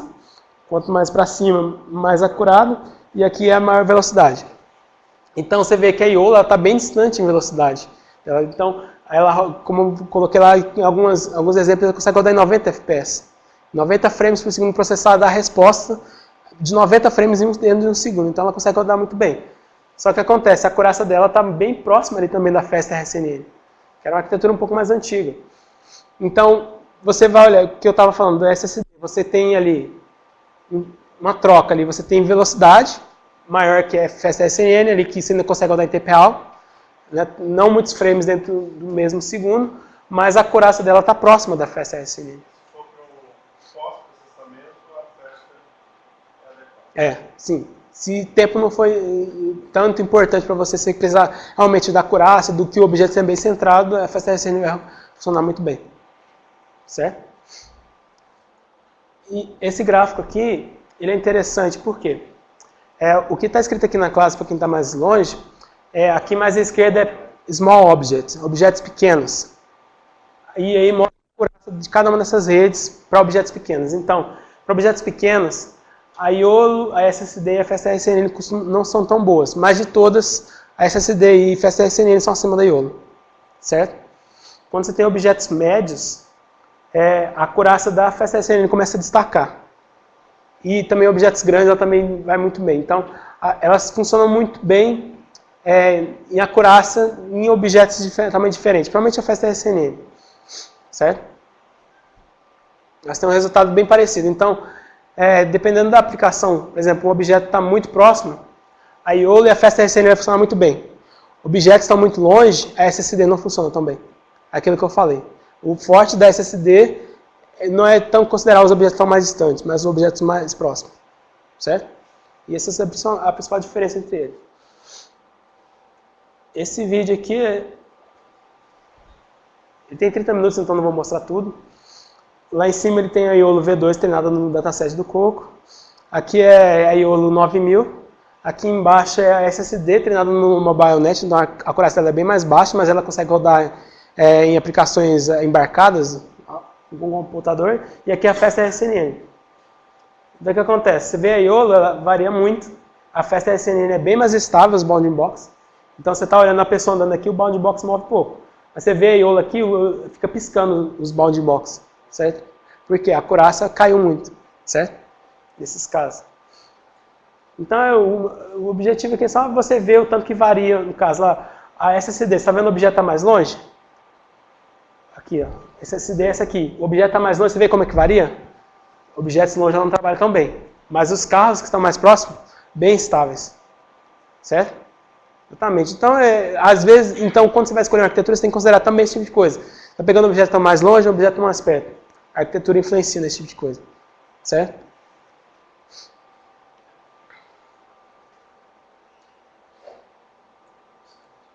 Bom, quando vocês forem fazer algum tipo de aplicação, e aí vocês perguntaram do dataset, você tem muitos datasets. Eu estou acostumado a trabalhar no mestrado com o dataset do Kit. E ele é um benchmark para várias coisas. Tem desde odometria, que eu citei, tem desde classificação de objetos, tem de segmentação também. Ele tem várias datasets para diversas tarefas, estou bem acostumado. Mas, até um tempinho atrás, o maior dataset que você tinha também era o ImageNet. Curioso, né? Porque o maior dataset que você tem atualmente de classificação é o ImageNet. E também o maior, até um tempinho atrás, até um mês atrás, era o ImageNet. E aí, recentemente, agora um mês atrás, eles lançaram esse OpenImages V4 aí, que ele tem 9 milhões de imagens, ao todo de bounding box. Nas imagens tem 16 milhões de bounding box, com classe definida, com a posição do objeto definida, para 600 diferentes classes. Então, é o maior dataset para fazer. O problema é de ter 9 milhões de imagens para treinar, acaba que tem o mesmo problema. Então, muitas vezes, quando você vai treinar no ImageNet, você reduz o escopo de imagens, diminui a quantidade de classes que você está considerando para treinar. Então, ele cobre muitas coisas, vai desde roda, detectar roda de veículo, capacete, bola, várias coisas específicas. Tem muitos objetos. E quando vocês jogam na internet lá, esse dataset ele é suportado pelo Google. Google, antigamente ele estava dentro do GitHub, agora o Google abraçou, criou um site, tem toda a forma de visualização para fazer isso. Ele tem muitas imagens bem definidas. Então, dessas imagens, 6 milhões das imagens são definidas com a pessoa indo lá e marcar o bounding box. Uma outra parte outra parte mais ou menos 3 milhões são treinados com classificadores de alta acurácia, então pega a FSR-CNN com um Inception no começo e classifica a imagem, certo? E aí classifica, tem boa acurácia e você usa o bounding box que um outro classificador já treinado deu para fazer isso, certo? E aí eles estão numa tarefa de validar esses bounding boxes que foram gerados pelo técnica, em outra rede, para dizer se está bem classificado, para no fim das contas eles terem esses 16 milhões já com certeza que são bons bounding boxes, certo? Beleza. O que acontece? Eu falei de várias arquiteturas e elas têm muitas minúcias. E você vê o tanto tempo que a gente passou aqui conversando, falando de diferentes estratégias para fazer isso, diferentes arquiteturas. Ou seja, para você entrar muito nesse tema, você tem que partir para o artigo para dar uma lida para fazer isso aqui, porque tem muitas coisas. E eu falei assim de forma superficial em muitos aspectos. Então você tem muitas estratégias, coisas pequenas dentro dessas arquiteturas que importam bastante no resultado. Então eu sugiro nesse caso fazer isso. Eu ia expandir um pouco essa parte da parte da explicação, da estratégia, só que quando eu sugeriu de eu passar para vocês um tutorialzinho, passo a passo, falar com vocês, comentando um pouquinho sobre alguns termos, algumas coisas que eu falei, de como você rodar uma rede para fazer isso. Então, essa parte aqui é um pouco mais prática, um pouco mais simples de fazer, e eu tentei ser bem metódico nos passos, então eu vou compartilhar esses slides, então se vocês quiserem executar uma rede de Object Detection, vai ter os passos para você configurar no seu computador, em Windows e Linux, para fazer isso, configurar, baixar a API e rodar. E treinar também, eu vou ter a parte de treinamento para fazer isso tudo. Então, se vocês tiverem algum projeto que vocês querem fazer Object Detection, vocês já vão, se quiserem hoje, ninguém vai fazer isso hoje, já começar a fazer isso de Object Detection, para fazer um treinamento para uma aplicação específica que você queira fazer, certo? Bom, falando um pouco sobre a API. Ela é uma API que ela é montada com base no TensorFlow. Ela é um framework que é open source. E eles têm modelos para fazer a detecção de objetos com acurácia boa. Então você tem desde FastRCNN aos modelos da SSD. Todas aquelas arquiteturas que tinha naquele vídeo 4x4 tem nessa API disponibilizado, já treinado, em vários daqueles datasets que eu mostrei para vocês. O Coco, na OpenImages, não no V4, mas no V3 ela está treinada. O Kit também tem a arquitetura já treinada nessa API, que você pode ir lá no GitHub e baixar a rede já treinada para fazer Object Detection, certo? Então você pode fazer um Transfer Learning, um Fine Tuning para uma tarefa mais específica que você queira fazer, certo?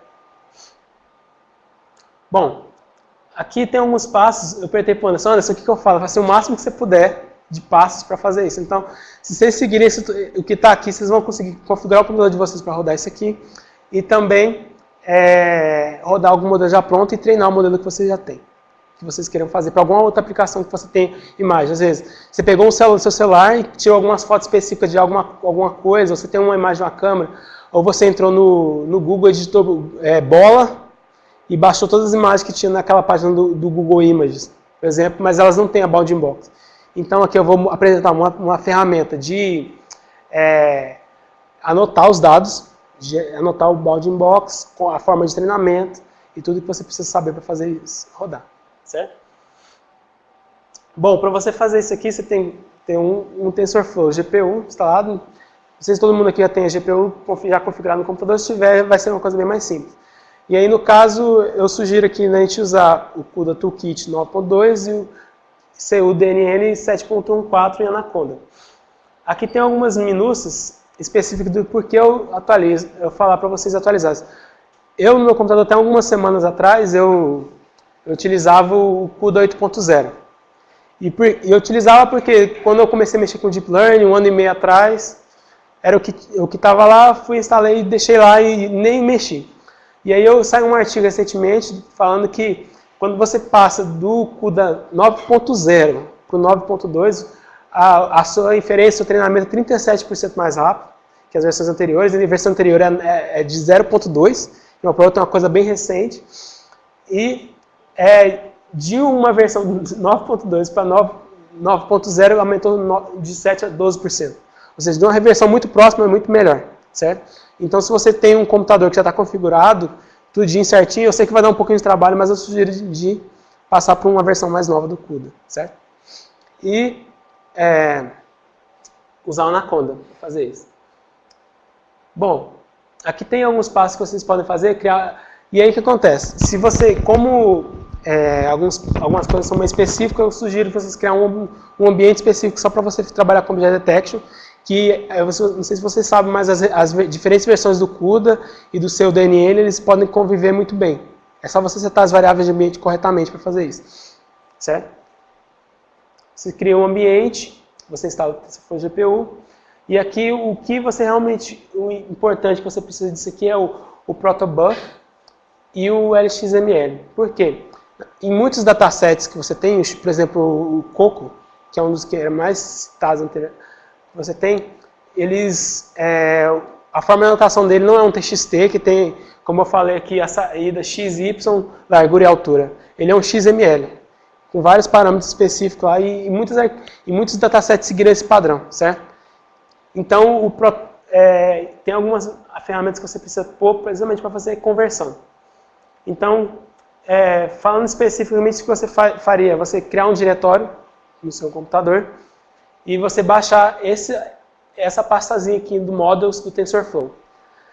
Exatamente nesse link. O que tem dentro do Models? Dentro do Models você tem não só Object Detection, você tem parte Fully Connected, parte Fully convolucional para você fazer segmentação. Você tem redes já para fazer Reinforcement Learning. Então tem muitas outras coisas dentro dessa pasta. Então não só para Object Detection. Às vezes você olha lá e você acha alguma coisa que você está querendo fazer algum projeto. Para reconhecimento de texto tem coisa dentro desse Models também. Então, alguma coisa que você queira fazer, dá uma olhada. Mas dentro dessa pasta, quando você baixa, tem uma pasta lá que é chamada Object Detection, que é o que está lá. Bom, aqui tem algumas coisinhas, alguns passos que vocês vão poder fazer depois. E, cadê? Opa! Aqui, ó, tá vendo esse Object Detection Tutorial?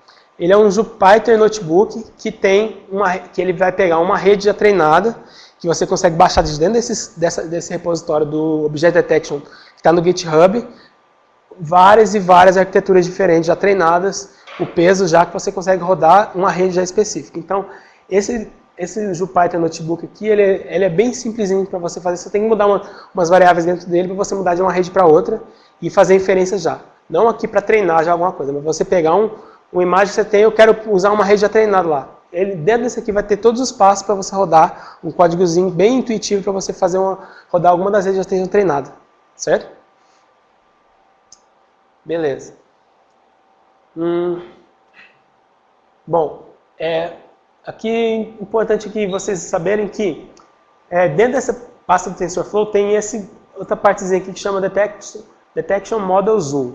Esse Detection Model Zoom ele tem arquiteturas de 3 arquiteturas diferentes, né? Modelos já treinados de diferentes arquiteturas, da SSD, FastRCNN e RFCN. RFCN é uma rede que ela usa a estratégia dela de Object Detection também. É você encarar o problema puramente como um problema de segmentação. Porque se você cobrir um objeto certinho, é só você botar um bounding box em volta, certo? Para fazer isso. Então, a outra arquitetura que vocês podem fazer lá tem se eu não me engano, tem uma versão dela já treinada no dataset do Coco para fazer isso aqui. Certo?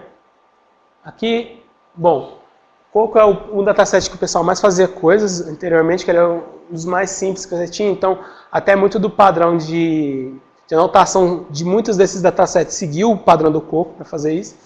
E aqui você tem muitas redes. Então, você tem MobileNet V1 e V2, são as arquiteturas portáteis, para você rodar em celular, em robô. Então você tem o SSD, lembra que o SSD no início dela tinha uma rede qualquer, que era VG16 ou falei Inception. Então você tem o SSD com MobileNet, você tem SSD com Inception V2. Então ela é mais pesada, mas a acurácia é mais alta, certo? Então diferente versão, a MobileNet vai ter uma acurácia mais baixa, mas ela é mais rápida, certo? Então tem essa troca. Você tem a FastRCNN, uma parte dela que é Inception V2, ResNet. Aqui, ó, a RFCN, que eu falei que encara o problema como um problema de segmentação. Tem uma delas já treinada nesse mesmo dataset do Coco. FastRCNN, várias e várias versões. Então, vocês verem que daqui para baixo é tudo FastRCNN. Já treinada. Então, se for um problema que você tem acurácia, as chances são grandes que você aqui já tem um modelo já treinado para a aplicação que você queira fazer. Certo? Dataset do kit, você tem uma arquitetura já treinada, uma FastRCN já treinada, que o modelo está lá que vocês podem utilizar. O dataset do kit ele é um pouco diferente porque ele só tem 3 classes. Ele só tem classe carro, moto e farol. Então veículo, ônibus, caminhão, vai tudo dentro do mesmo, e aí sinaleiro, e moto e carro, certo? Porque esse dataset ele é focado para veículos autônomos, então ele tenta falar assim, veículo eu não posso bater, então eu só tenho que detectar que é um veículo, certo? Eu tenho que detectar a luz para saber qual que é a cor que o sinal está, se eu posso passar ou não, certo? Então só tem essas 3 tarefas para fazer isso. Tem um modelo para alguma aplicação de carro, já tem uma coisa treinada numa rede de alta acurácia. Em alguns casos sim. Aqui mais um outro dataset, o AVA. FastRCNN, no OpenImages V3, que é a versão anterior daquele V4 que eu falei que tem 9 mil imagens, 9 milhões de imagens, 16 milhões de bounding box, a versão anterior tem 2 arquiteturas treinadas. A gente está esperando ver se alguém lança uma arquitetura já no OpenImages V4, alguém que tem uns clusters, tipo a Google, que é dono do dataset, para ver se eles têm, se alguém vai botar lá algum modelo já treinado de alguma dessas arquiteturas.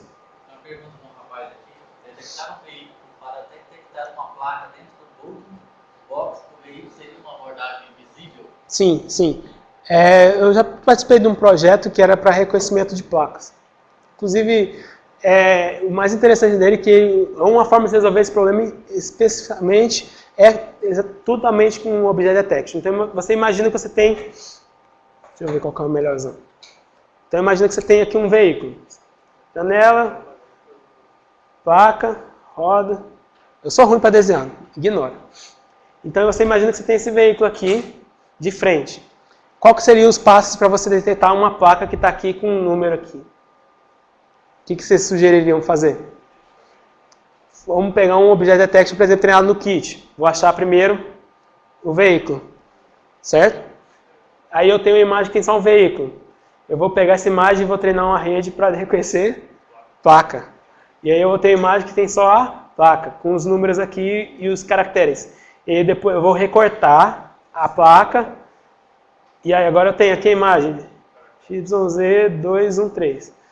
Classificação. É um problema de classificação do Object Detection. Então, eu tenho objetos específicos, eu sei qual é a classe dele, que é os dígitos da classe. Então, eu treino uma outra arquitetura para diferenciar os dígitos dentro da placa. Então, o que acontece? Você consegue fazer um pipeline todo com Object Detection para você ler placas. Certo? Que é uma aplicação bem interessante, que pelo que eu vejo, tem muita demanda no mercado para esse tipo de coisa. Certo? Então, para reconhecer placa, você pode fazer tudo com abordagem dentro de Object Detection. Certo? Uma das muitas aplicações que você pode fazer isso. Certo? Bom, para treinar, nesse exemplo específico, nesse link aqui tem no GitHub, tem um tutorial que eu baseei parte dessa apresentação aqui, maioria dessa parte, que tem um diretório específico já preparado para você treinar uma arquitetura de Object Detection. Então tem todos os passos, desde que você, por exemplo, eu falei que o formato do dataset do Ground Truth, do dataset do Coco é todo XML.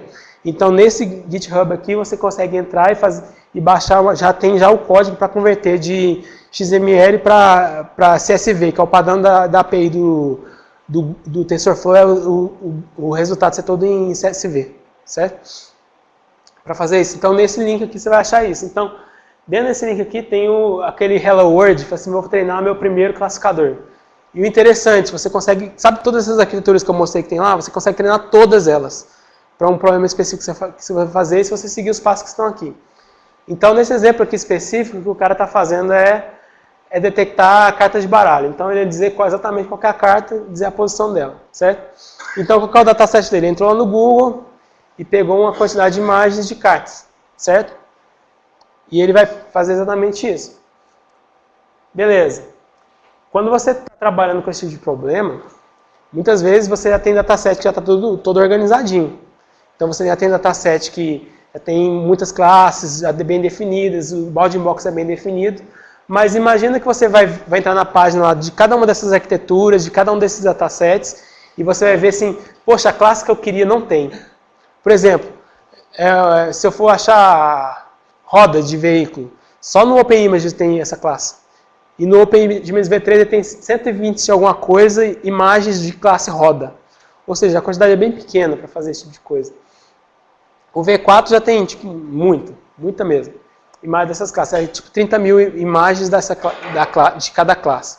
Ele é bem balanceado entre as classes. Certo? Esses datasets estão bem organizados. Só que muitas vezes se você tem uma aplicação que não tem nenhuma dessas classes que vai fazer. Então, vai ter mostrar alguns passos aqui, bem rapidinhos, alguns passos para você conseguir treinar num dataset novo. Imagina você pegou o seu celular, que eu falei anteriormente, foi ali, tirou foto de algumas coisas e você quer classificar, sei lá, o seu cachorro, reconhecer que é o seu cachorro específico. Você tirou as fotos aqui, eu vou dar especificamente alguns passos que você poderia fazer um tipo de aplicação nisso. E aí nesse tutorialzinho, para você conseguir fazer em tempo real, e principalmente para treinar a FastRSNN, eu tive experiência de treinar ela do zero, para um problema de reconhecimento de área de assinatura em algum documento, que demorou dias, 2, 3 dias para treinar, e mesmo assim ela tinha alguns problemas. A acurácia dela não estava tão boa assim, certo? Então, para esse caso que você quiser rodar rapidozinho, pega uma imagem que tem menos de 200K, resolução menor que 720 por 1280, para fazer um treinamento. E aí, não sei se vocês conhecem esse termo crawler. Já ouviu falar?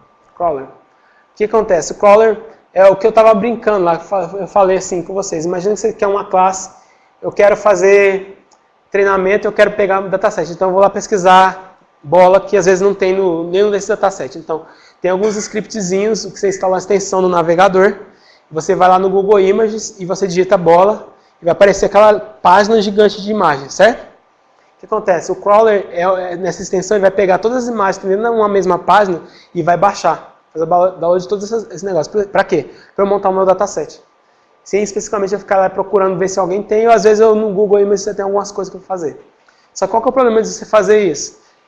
Elas não vão estar anotadas para bounding box. Ela tem a classe certa, correto? A classe foi a busca, eu dei para a busca, o parâmetro era a classe que eu quero, certo? Mas ela não vai me entregar o bounding box da imagem. Certo? Então eu vou ter que manualmente fazer isso. Então, problema, geração de dataset hoje em dia é o que mais dá problema e é o que mais despende dinheiro. Então tem muitas empresas que tem lá 15 pessoas anotando às vezes uma, 2 semanas imagens. Certo? Então, de certa forma é uma coisa que você pode fazer. Bom, eu brinquei um pouquinho com essa ferramenta aqui, eu achei que era suficiente, chama Label Image. Ele é uma ferramenta para anotação mesmo de imagens. Ele está disponível nesse GitHub aqui, esse slide vai sair, vocês conseguem acessar tudo. Ela é bem direta na atualização, então quando você abre o programa, lá na esquerda vai estar escrito, vai ter 3, é porque a imagem era muito grande assim, então só cortei as partes importantes.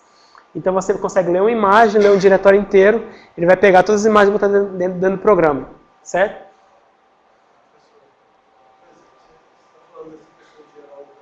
Uhum.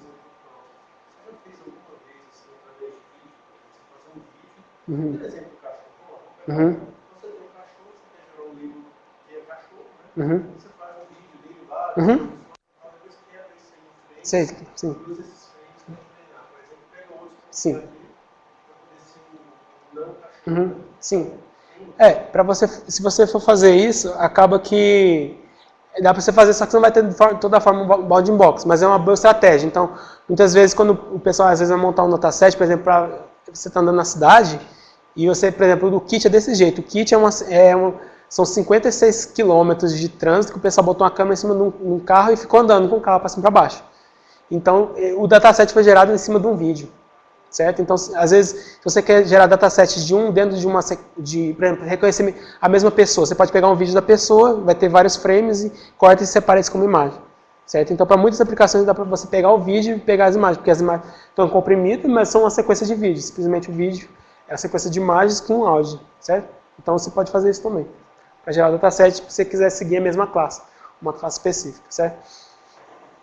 Então, você tem essa parte aqui que você lê as imagens e essa barra aqui está embaixo dessa aqui, que ela vai dizer o quê? Você dá um zoom ou não e ali, primeiro lá de cima é criar o bounding box, ou seja, ela vai dar uma opção para você marcar os bounding box. Então você vai lá com o mouse, clica 2 pontos, acabou para fazer isso. Eu sei que vai dar trabalho, mas eu já fiquei um dia inteiro fazendo anotação de imagens num dataset que não tinha nem como eu falasse para alguém anotar. Era eu ter que ir lá e fazer mesmo, certo? No dataset do meu TCC, por exemplo, eu peguei imagem, entrei lá na internet e procurei dataset de carros. Entrei lá, todo dataset, nenhum tinha bounding box. Tudo eu tinha que anotar na mão, ou seja, aí eu fui lá e fiquei, era tipo umas 2.000 imagens, que eu fui lá uma por uma cortando os carros, às vezes tinha mais de um carro na imagem, tinha algumas imagens do dataset que eu peguei de um vídeo, de uma sequência de um vídeo para treinar, para fazer isso, para gerar volume de dados para treinar, certo? E eu tive que fazer essa mesma tarefa, então muitos problemas você acabar que você vai ter que fazer a mesma coisa, certo? Quando você clica lá naquela parte criar de box lá em cima, ele vai abrir esse quadrinho aqui na direita, que vai dar para você, na hora que você marcar, ele vai abrir um espaço para você digitar qualquer classe, certo? Então, qualquer aplicação que você quer fazer, um objeto que não está em nenhuma classe, objeto robô, uma moto específica que você está tentando achar, só usar esse tipo de coisa. Ele é bem simplesão para fazer isso, é uma tarefa que é trabalhoso você fazer a anotação de dataset. Imagina um dataset lá de 9 milhões de imagens para fazer a anotação. Mas tem que fazer isso. Então, a maior parte do dataset que você tem lá, o pessoal fez na mão, assim. E uma outra parte é que o pessoal cansou e botou um alfabete para fazer isso. Mas é exatamente a estratégia que você pode fazer. Nesse GitHub que eu citei nos passos anteriores, que essa parte para você exatamente treinar, já tem o dataset desse de cartas aqui. Então, se vocês quiserem brincar um pouquinho com esse dataset, treinar, fazer minha primeira rede de Object Detection, vocês podem entrar lá e fazer isso, certo? E aqui eu botei um link, o povo fala, botei um link no Wikipedia. Nesse link do Wikipedia dá para você ver pelo menos o nome de diferentes ferramentas que você pode fazer para fazer a anotação das imagens. Tem muitas. O Label Images lá é simplesinho para fazer, dá para fazer tudo que já dá para que a gente precisa mesmo. Botar o label, botar o bounding box, acabou, né? Não, alguns datasets, é porque ele vai, o resultado desse label image é um XML, certo? Eu vou até converter ele na frente. O problema é recursivo, né? Você quer fazer um object detection, mas não tem dataset. Sim. Se tivesse para fazer um object detection, você não precisava fazer manual. Sim. E o que acontece?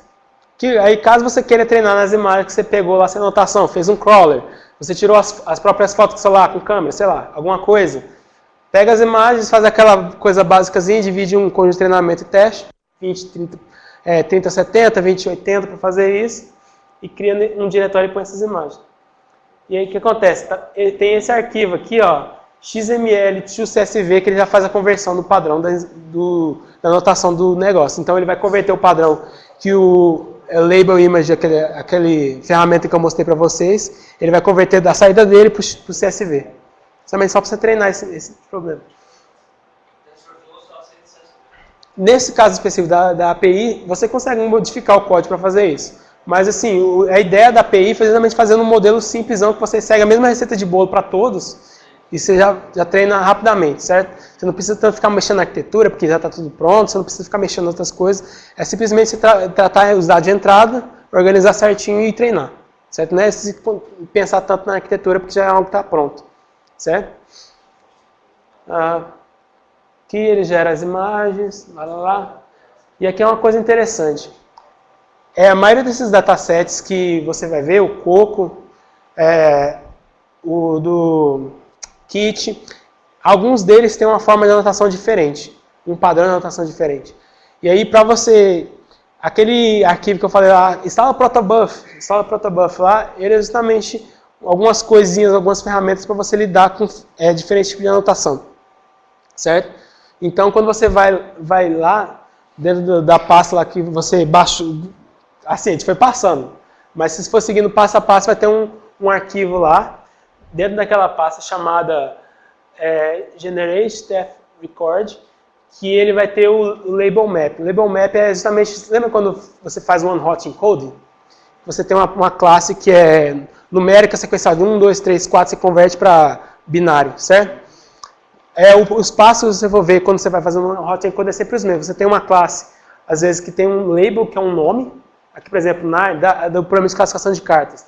9, 10, Jack, Queen, rainha das cartas. Então você tem uma classe que é uma string, certo? Você converte primeiro para um número, da mesma forma que, então, quando você vai fazer um hot code, é um passo depois disso aqui, que é que você pega isso aqui e só binariza isso, certo? Então é só o passo anterior para fazer isso, você gera os labels de forma numérica sequencial, certo? Para fazer isso.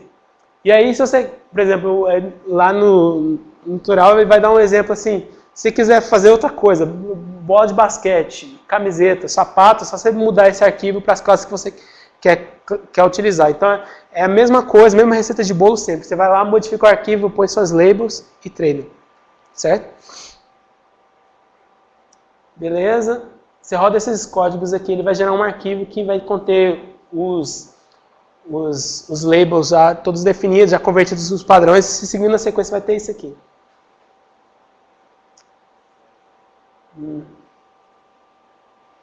Esse aqui tem um arquivo que você vai ter que modificar também. E aí, quando você for lá no GitHub que tem os modelos já treinados, você vai pegar você for lá, você vai ver o nome do arquivo e vai ter um link para você baixar o arquivo zipado, certo? Você baixa o arquivo zipado, na hora que você descompacta, ele vai ter uns arquivos dentro desse negócio. E nesse arquivo tem um específico, que são esses aqui, ó. Ele vai ter um arquivo proto, que vai conter o modelo já treinado, certo? Ele vai ter um checkpoint do modelo, que foi onde foi salvo, o modelo já treinado. O gráfico congelado já com os pesos. E o arquivo de configuração para gerar o gráfico. Esse arquivo de configuração, você vai mexer nele. Por exemplo, nesse exemplo aqui, ele pegou uma festa RCNN com um Inception V2. No dataset que ele é só de pets, então é só gato, cachorro, pato, certo? Cavalo, para fazer isso. Então você vai pegar, lá dentro dele vai ter um arquivo chamado v2pets.config. Quando você vai lá dentro desse arquivo, você tem que só modificar isso aqui, ó. Modifica para a pasta onde você criou seu dataset. E se você for lá dentro do arquivo, na hora que você baixa, ele vai estar assim, ó. Exatamente assim, ó, path to be configured. Que é só você botar exatamente onde o path, onde você salvou suas imagens, onde você salvou os labels já convertidos. Certo? Então você seguir a sequência do que está lá, é bem simples. É só você ver o mesmo nome e ir trocando as coisas, que aí você vai conseguir treinar rapidinho. E aí, para fazer o treinamento, é só você rodar os códigos que estão lá dentro. Então, o que acontece? O que a API faz? Ela dá uma ferramenta para você não pensar tanto na arquitetura, já ter os modelos já prontos, Por quê? Para muitas aplicações, por exemplo, um problema que é para reconhecer carros, você pode fazer um transfer learning para uma coisa específica. Então, para muitos datasets você consegue fazer. Então, mesmo que ele não está dentro da classe que você espera, você pode pegar os modelos já prontos, já treinados, com os pesos definidos, e só fazer um transfer learning, um fine tuning para a sua classe específica, para você treinar. E aí, só rodar isso aqui, específico, aí você salva o modelo e o resultado específico. O que era o dataset inicialmente? Ele foi lá, pegou imagens no Google de cartas. Pegou as imagens, usou a ferramenta que eu citei lá, Label Image. Gerou o ground truth ali. Pegou, treinou, só a sequência de passos ali.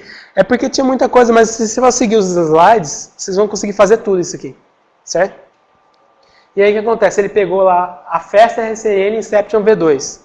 Treinou no dataset, que ficou 3 horas treinando e ele conseguiu ter esse resultado aqui. Conseguiu funcionar. Só que ele pegou a MobileNet no SSD, que era uma arquitetura mais portátil, o foco dela não é tanto a arquitetura, não é tanto a acurácia no caso, é mais parecido com a ideia da Iolo. Treinou com 8 horas e o resultado ainda foi esse. Certo? Então, só mudando lá a forma do arquivo, o arquivo que você baixou lá de dentro do GitHub, você seguindo a mesma sequência de passos, você consegue mudar de uma arquitetura para outra. Certo? Então você está no problema, você fez primeiro lá, você tem, vou usar FastRCN, que é o melhor que tem. Você treinou, viu lá, nossa, funcionou muito bem, só que eu não dou para usar isso aqui na minha aplicação. Você pega um outro modelo que tenha lá, de SSD não tem só SSD MobileNet, tem SSD Inception, os outros lá tudo. Então você só modifica a arquitetura, segue a mesma receitinha de bolo que tem nesses slides aqui, você vai conseguir treinar um outro dataset. O mesmo dataset, você só vai modificar uns passos e algumas configurações dentro de alguns arquivos específicos. Mas seguindo os passos que você consegue fazer tudo isso que está aqui. Será que estatística de tempo real de poker já é feito com isso aí? Ou será que Não tá sei. famosão hoje em dia aí? Provavelmente. O tanto de dinheiro que rola em cima disso. Você joga isso aí em cima da câmera, em cima da mesa? Uhum. Provável que tenha muitas coisas. Então, a ideia aqui, ele pegou um toy problem, uma coisa específica, mas dá para você pegar qualquer outro problema, seguir a mesma receitinha e você consegue treinar uma outra arquitetura para fazer a mesma coisa. Você vê que eu poderia simplesmente pegar a parte do tutorial e falar para vocês, vamos fazer um tutorialzinho aqui e vocês não teriam que nem ter lido nenhuma da arquitetura. Mas o objetivo não é muito esse, é para vocês terem ideia do que está acontecendo nas outras lá, para vocês verem o tanto que tem o trabalho de gerar isso aqui. Então, se vocês quiserem também utilizar isso aqui, é uma coisa bem interessante para fazer. E dá para fazer bastante coisa já com o que está disponível. Oi? No segundo caso ali, é falha. Sim, sim. As que ele detectou, por exemplo, essa rainha aqui no canto superior direito, ela está com 84%. A do canto inferior esquerdo está com 79%. Esse rei aqui no meio está com 64%. E os outros ele simplesmente ignorou.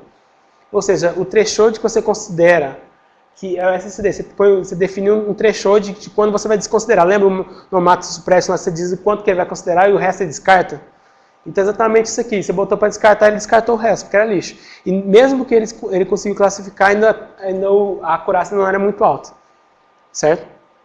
Então depende muito da sua arquitetura. Às vezes, se treinasse mais tempo, ia ficar melhor. Mas eu sugeriria, já que tem a outra arquitetura da SSD que roda rápido também, às vezes não tão alta FPS como essa MobileNet aqui da esquerda, mas você consegue uma outra arquitetura que tem acurácia mais alta. Como aqui eu mostrei os gráficos lá de acurácia, de tempo de execução, mais balanceado para você fazer isso. Então depende muito da sua aplicação e dá para você testar muita coisa que está lá. Certo? Certo? Na API já tem exclusividade? Não. Na API tem duas arquiteturas bem famosas que não tem. Uma é a Squeezy que surgiu recentemente, e a outra é Iolo. A Iolo é bem falada, todos os artigos que lançaram eles sempre comparam com a Iolo, mas ela não tem uma implementação dentro da API do TensorFlow de Object Detection. Porque eles consideraram, creio eu, que ter a FastRCN e a SSD já era suficiente para fazer muitas aplicações. Então, especificamente, o problema da Iolo também é porque o que foi desenvolvido dela ela foi feito num framework chamado Darknet. Ele é um framework como TensorFlow, como Keras específico, mas é um framework bem, como diz o nome, Darknet, bem obscuro, lá que é bem diferente a forma de programação, a sintaxe da linguagem, do framework é bem diferente das outras, em tudo, e quase ninguém usa. Mas o cara quis dar um up no framework, ele fez desenvolvimento tudo nesse. Então, Talvez, por não ter uma implementação oficial da pessoa que desenvolveu, que tem os resultados mesmo, que estava no artigo, acho que o pessoal não optou tanto para pôr isso, mas isso é só especulação, certo?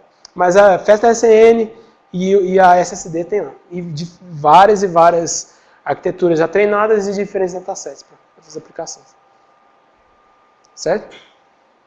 Bom, é basicamente isso. O Anderson me falou para falar sobre Object Detection, eu falei sobre algumas arquiteturas principais para fazer isso e apresentar um tutorialzinho que vocês consigam seguir e às vezes, não sei como é que vai ser o projeto de vocês de final da disciplina, mas isso aqui já é alguns passos que você já consegue fazer algumas coisas específicas para outras aplicações. Tudo bem? Então, eu acho que era isso, pessoal. Obrigado pela atenção de vocês. Ficar aqui no Dia dos Namorados, não sei que vocês queriam estar passeando, sei lá. Mas é isso aí, muito bom. Beleza, pessoal. Boa noite, é isso aí. Obrigado.